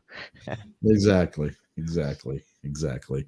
Hour 40 minutes. We really haven't because we had some great questions, and this is how it goes. That's why it's live and it's great. Let's the next 20 minutes. We'll start talking a little more SHOT Show. Can I Ginger? Go ahead. Yeah. Somebody, I don't know who said it, but somebody said, imagine if they opened SHOT to the general public. What? No.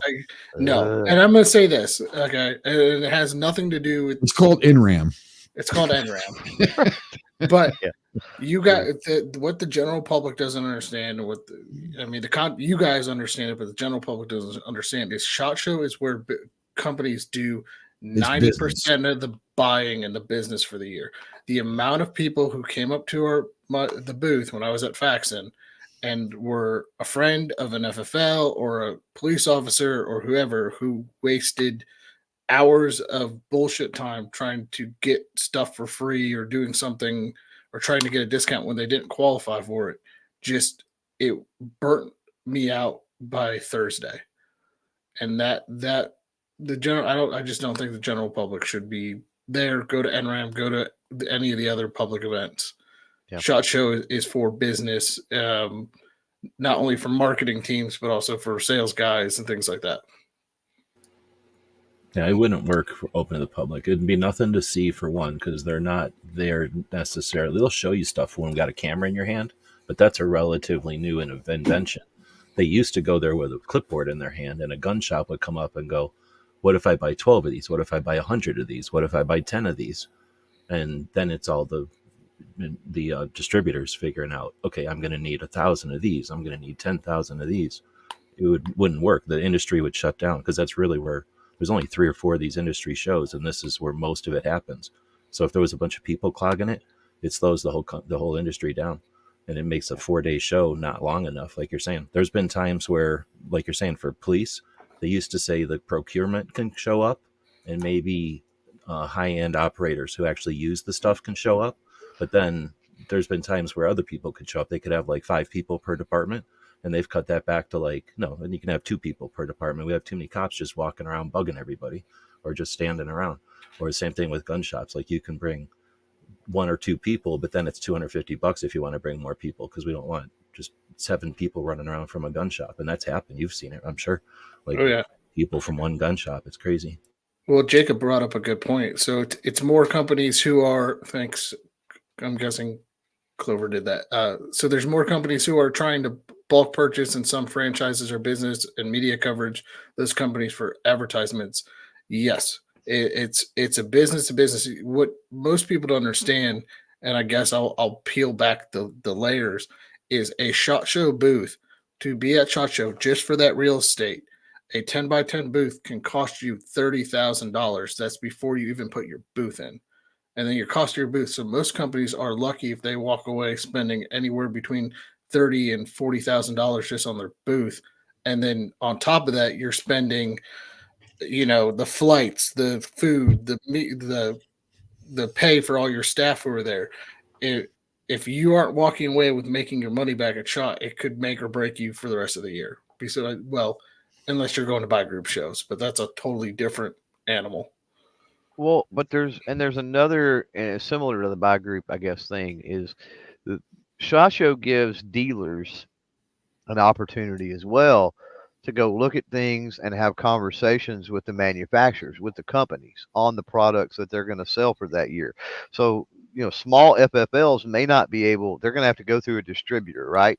So the distributors and the manufacturers at SHOT Show cut the deals, right?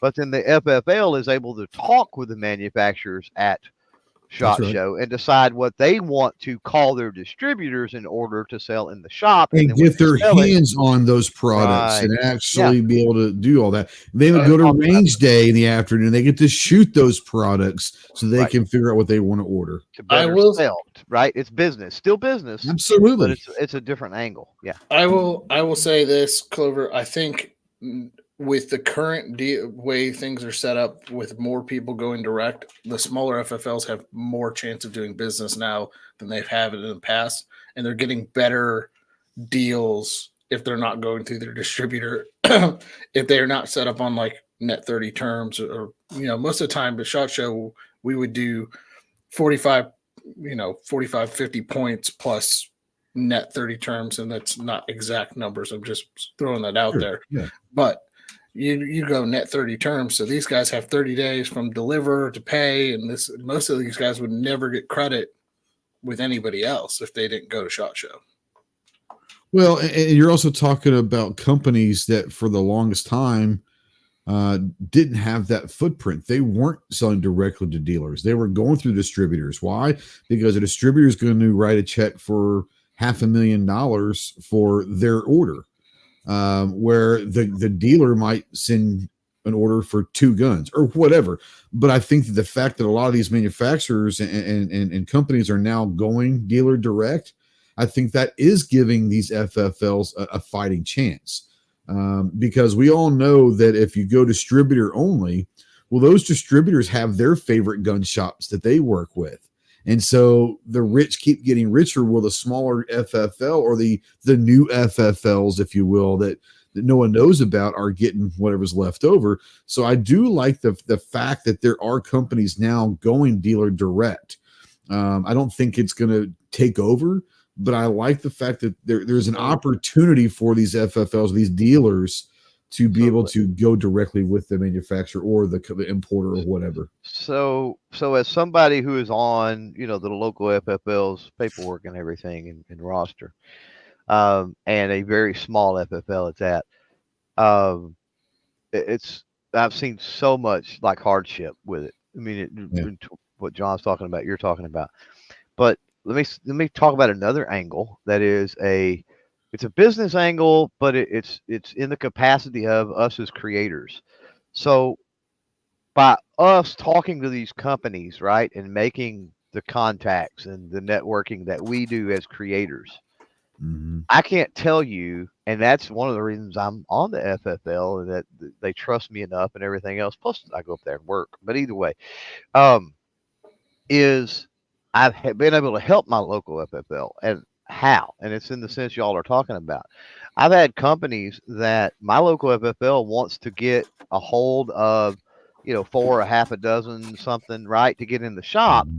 But that company only has a distributor model, and they only go through this one distributor, and my FFL can't get in the door with that freaking distributor.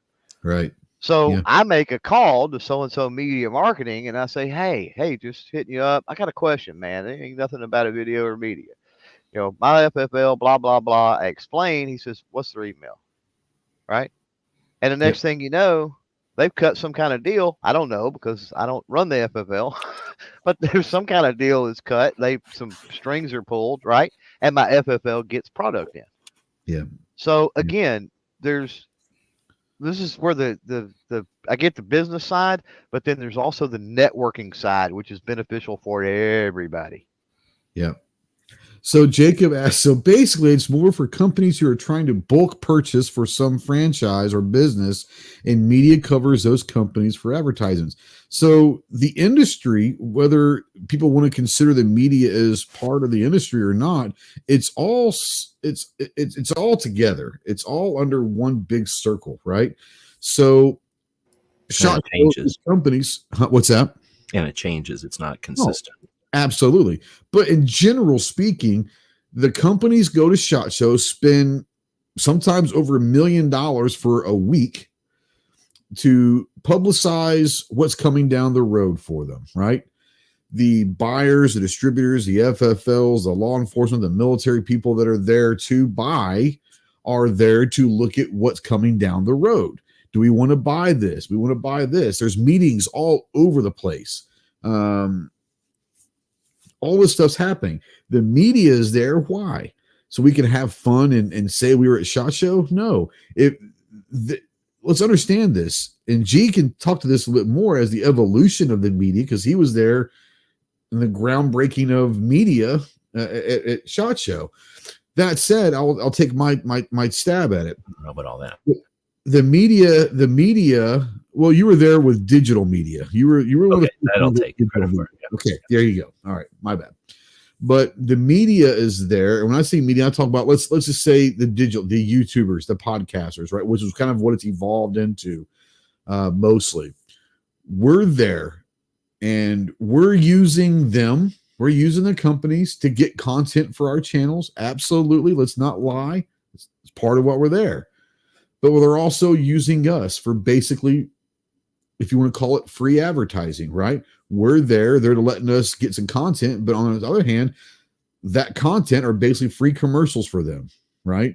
So we're there to promote these different items for one reason and one reason only. Is so that the consumers or viewers, the consumers out there can see what's coming up. Do we want to buy this? If we want to buy this, then guess what? You'll go to your local FFL and say, can I get XYZ gun? Well, I don't know. Let me see if I can get one. But there's going to be really no way of you knowing about it. And until back in the day, there was print media, but that might have taken months to get the article from SHOT Show out. You know, it might be April before that. You're able to get Tuesday morning at 9:00. I guarantee there's already videos on the latest and greatest guns from SHOT Show. First day of SHOT Show, an hour into it, there's videos out there. Yeah, we'll be streaming from the walking in the door, right? We'll be streaming absolutely from Sunday before type of stuff. Absolutely. So the media plays an important role in this whole thing because we're the voice sometimes of some of these companies that don't have a voice, especially the smaller companies that literally don't have a voice about their products. We're there to help them out. We're here to help the industry out, get the products out to the viewers, which in turn are the consumers that decide, do I want to work? Do I want to buy this? And now you work with your FFL, and either they go direct to that company or they go through a distributor. And all these people are at SHOT Show doing all these deals. It's all works and meshes together. Go ahead, John. Yeah. I'm going to ask a favor of everybody watching. If you see something, the latest and greatest at SHOT Show, please, for the love of Jesus, do not call your FFL immediately and go, hey, where's that gun? It just dropped. It'll be at least a month or two. Or it hasn't. They released it, but it hasn't shipped yet. Yeah. Like they might even have them for 6 months. So, like, give them a week, please, or a little bit. Say, hey, I know this just dropped. Can I get an order in? Or, you know, this. Just don't ask them if they have it there right when it drops, because it's most of the time it's not available until 2-3 weeks down the road. At least I would say at least a month. At least a month. Because here's the thing: what people also don't realize is SHOT Show's over on Friday. Well, guess what happens the next week? There's a 2-week show up in Pennsylvania called the Great American Outdoor Show. So the same people that are at SHOT are now going for 2 more weeks up to Pennsylvania typically. And we get done with that. That's when the buy group stuff start happening in February, March. Then you have NRAM in April. And then you have buy group stuff going through the summer. So guess what? These people aren't really at their offices a whole lot, and probably until May. Let's just be honest, right? So just because you see a video on something that SHOT Show, like John said, give them and understand that it's a process. Sometimes it's just a soft release of such gun. Hey, we're going to preview this gun. It's going to be out in August. Just want to show it to everybody so now you can start looking at it. Jay goes, how many months ago was the Altor release? It saw on the first guns at my local FFL 3 months ago. The Altor has been out a couple of years. I'd say 4 years, 3-4 years at least, maybe longer. I don't know. But you also got to remember that your FFL is not going to carry everything. And if it's not something that they think is going to sell real hot, it might be something worth asking them for to order, or it's. Yep. And like Clover said, some FFLs they work with a distributor. And so they're only able to get what their distributor is able to get them, you know. So be curious to see what people report from SHOT about HK. They were originally supposed to release the new SFP 9cc in the fourth quarter of 2023. So here's the thing. Let's just be honest. There are a lot of things happening in the backside of the ATF, Department of State, and all of that with imports and all of that. We can tell you from firsthand knowledge, there was a gun that was supposed to be released at a certain time, and it was 6 months later. Multiples. Okay, multiples. That's happening a lot. So a lot of this, I'll say this, and I don't know the whole thing about HK. It could be their own fault. I don't know. But I'm going to hold judgment because I know that there's been so many companies that haven't been able to get their stuff in that they thought they were, and it wasn't their fault. It was our beautiful government's fault. So I would not say if it's going to be HK or whatever, I'll say give them a break and give them a chance to see what happens, because it might not be anything they're involved with. I talked to a good friend today from BRG USA, and they're supposed to have their Gen 2s out months and months and months ago. And it's crazy the crap that they're trying to go through just to get stuff in country right now. So and even if it's something that's built here, there are companies that, due to the last few years in cough and some other things, that have had issues, and I mean they're not really tooled back up the way they need to be. You know, the whole Trump slump thing and they've experienced issues. So I've talked to some companies that way, that stuff's made here and they've run into legit problems. We know a company that has got something that probably should have been out by now. And there's still some fine tuning and some little things because they want to put out. Yeah. Yep. And so what you get, and we've run into this too in the past, what you get is overzealous media people with the company, not talking about gun tubers. That will leak and release things long before they should have been done. And then so everybody out there is thinking, oh, this is supposed to be out second quarter of the year. And then it's 2 years later because it wasn't really ready to be dropped or blasted out there yet. So you have that happens too. Well, let's be honest. HK doesn't care about you. This is true too. HK doesn't care about you. This is true. Once again, HK is one of the companies that probably 98% of their business is government contract. So no, I love HK stuff. So, but like I said, no matter what company it is, yes, their Gerson 2311 had horrible problems with our government with different things. That none of it was EAA's fault or Gerson's fault. But yeah, that goes on. We were talking after cough, you have a lot of interesting things happen with freight and shipping. You know, all of those prices go up, and now raw material acquisition, a gun you thought you might get to make for $100 and you could sell for $300. Well, guess what? That gun is now worth $300, and now can we sell this gun for $500 or $600? I don't know, you know, or whatever the thing may be. There's a lot of factors that going into firearms and all that. So give the companies as much of a break as you can, and until you hear that they just said screw you. You know, we're not coming down with it. It's interesting. Like PSA and the damn MP5 clone. You can be mad about that. Yeah, you can. Yeah, legit.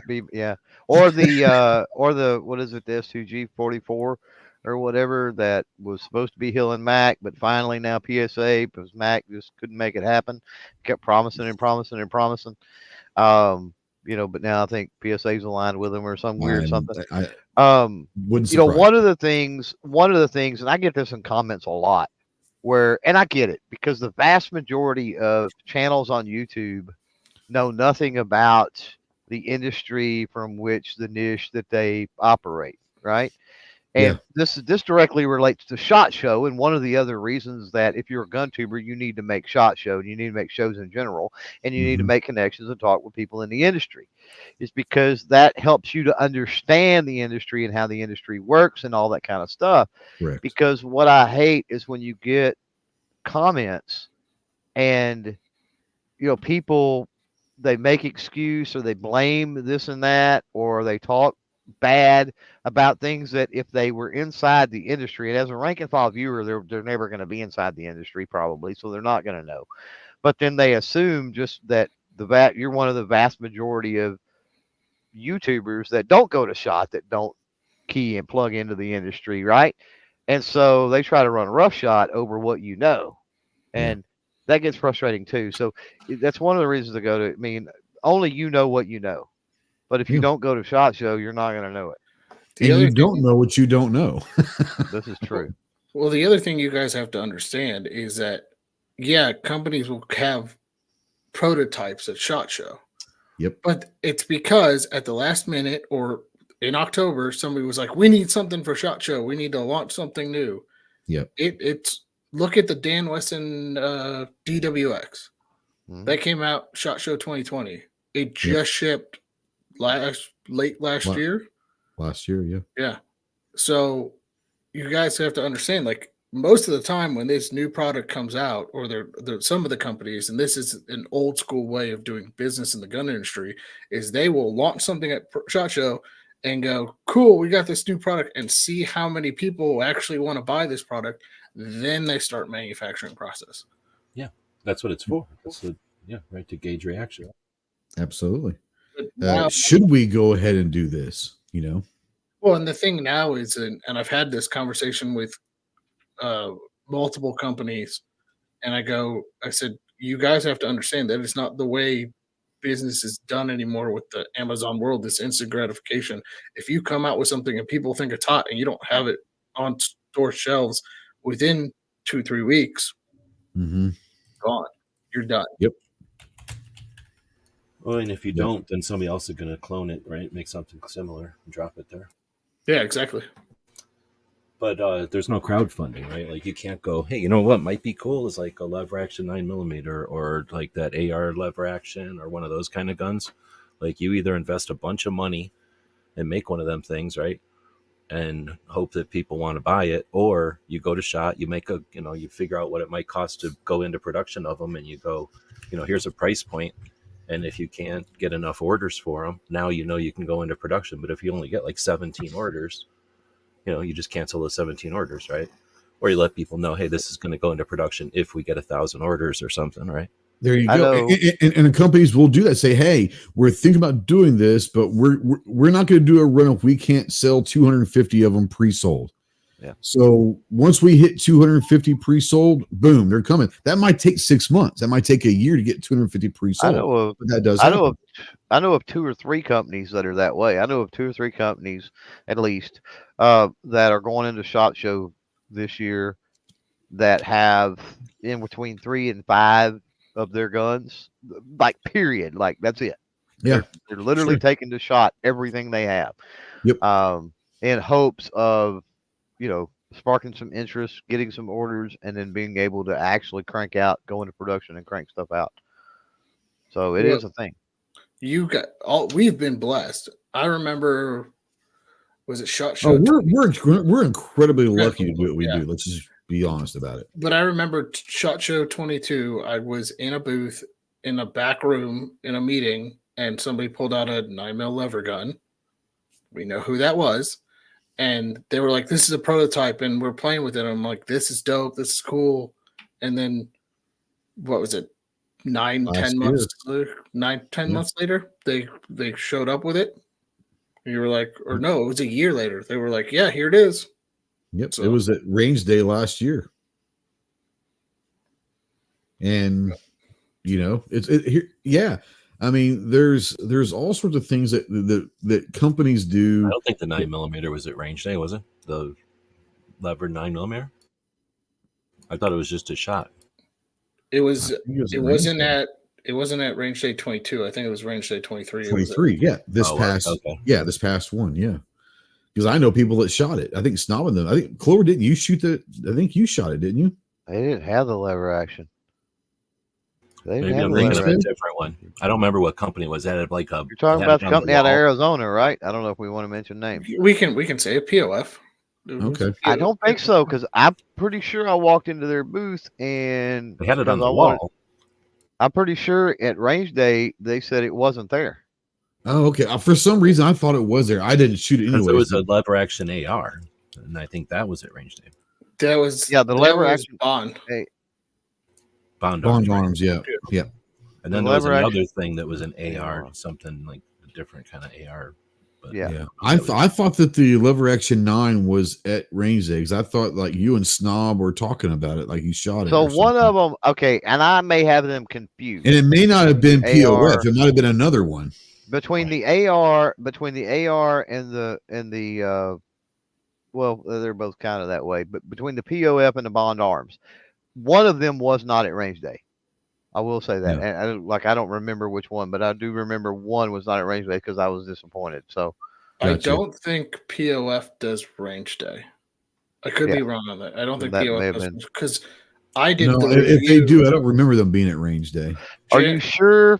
Are you sure, Ghost? Me and Snob. You sure we weren't talking about the Henry, the semi-auto Henry 9mm? I mean, it might have been, but for some reason, I thought it might have been. I remember you and Snob were excited about because both of you were trying to get me to go shoot it, and I was like, not interested. Was it that, or was it the single shot? That single shot AR. It could have been a single shot. Where you had to drop the bolt. Remember, you had to drop the bolt every shot? I shot that. No, I shot that. Okay.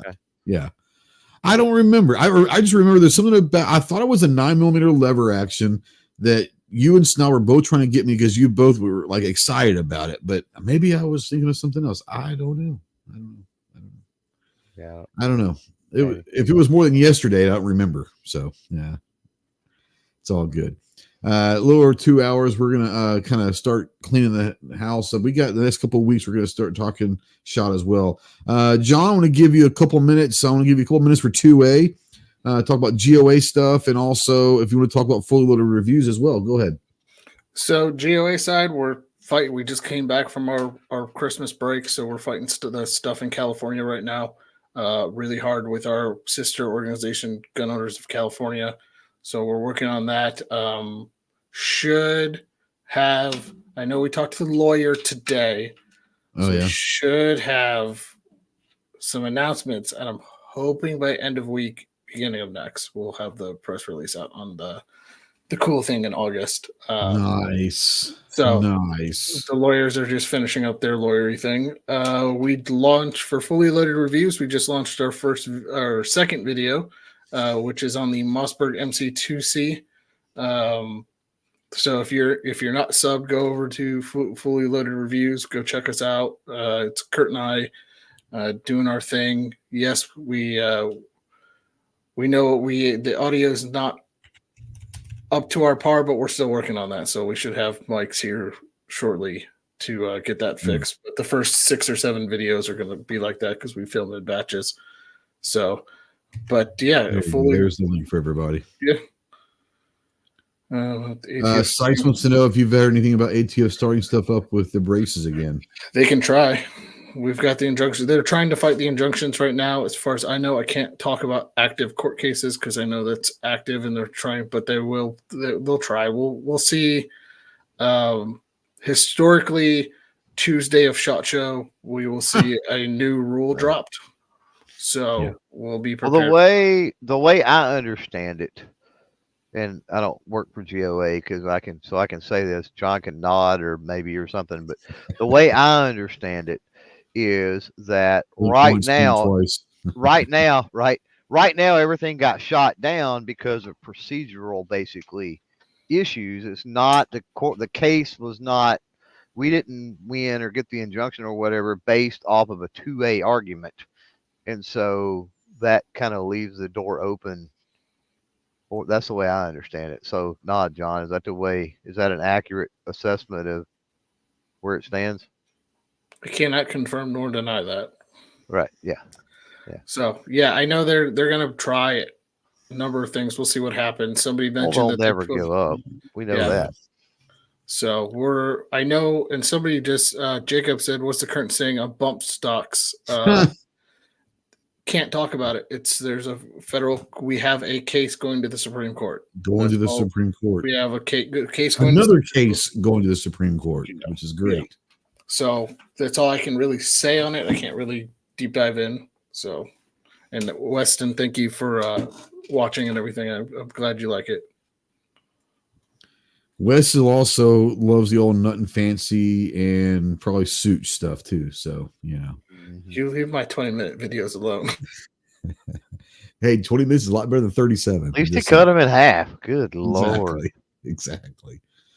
I'm glad you're feeling better, buddy. We'll see you in a couple of weeks and all that. G,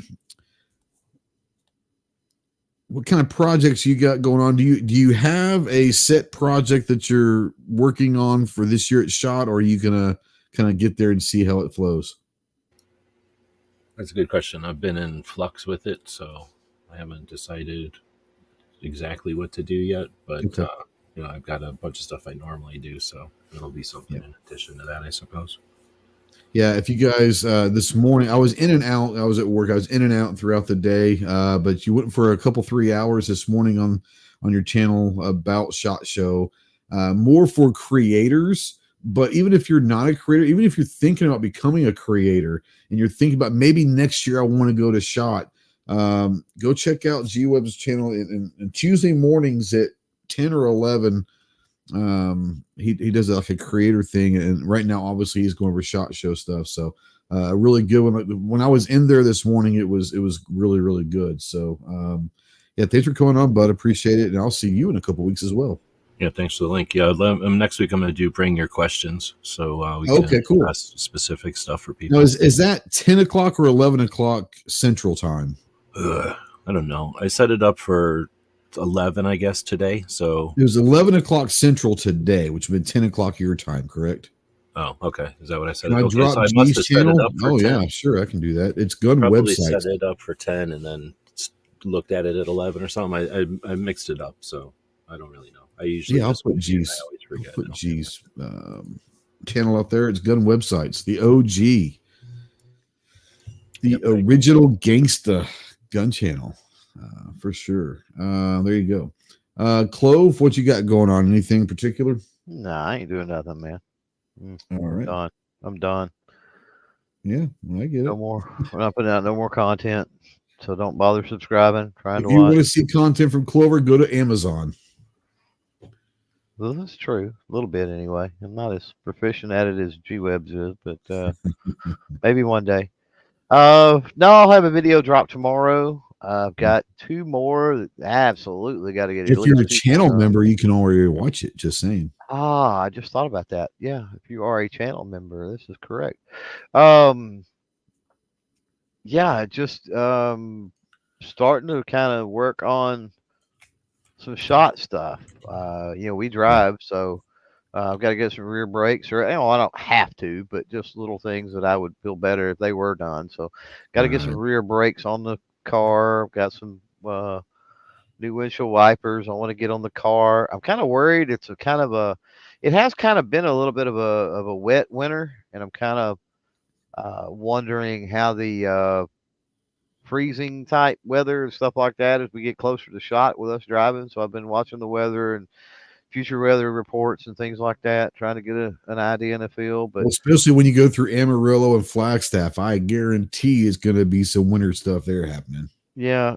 We I don't remember what year it was, but we missed when you're from Texas, you call it a blizzard. I'm sure it wasn't that bad, but we missed a blizzard. Yeah, the people in Minnesota are laughing at you right now. Man, it blew through Amarillo about maybe half hour, 45 minutes before we got there. Thankfully, the snow plows had done their job. You know what I mean? By the time we got there, so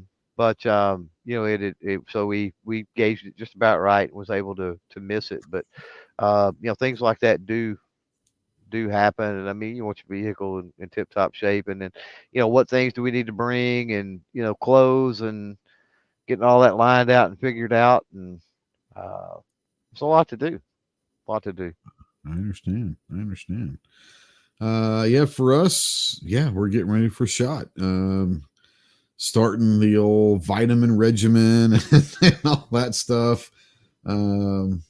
It's one of those things where there's anywhere from 50 to 75,000 people going to be there from all over the world, and You got to prepare for that. You got to prepare for walking anywhere from 10 to 13 miles a day. Get prepared for that. Staying hydrated, getting enough carbs and protein in you. The carb up. It sounds bad, but sometimes you got to carb up, got to protein up before it, and just make sure that your muscles and your body's ready to go. It sounds weird, but it is what it is. Looking forward to seeing everybody at SHOT next week. We'll be talking a little bit more in depth about different things about SHOT, about maybe what we're looking to do and some of the projects that we're planning on having. Can I give it a preview for the viewers out there? Syke said he just subbed a G into Ginger. There you go. Appreciate you, bud. More importantly, guys, get to the range. Be more proficient with your firearms. Stay in tune with all of the two-way legislation, whether it's local, state, or federal. If your elected representatives aren't doing what they're doing, then they're supposed to be doing, then guess what? 2024 is an election year. We can make that change. So hold them accountable for what you feel are your ideals and make sure that they're doing what they need to do. More importantly, guys, enjoy your freedoms of being American, one of which is to keep and bear arms. We'll see you next week. Semper Fi.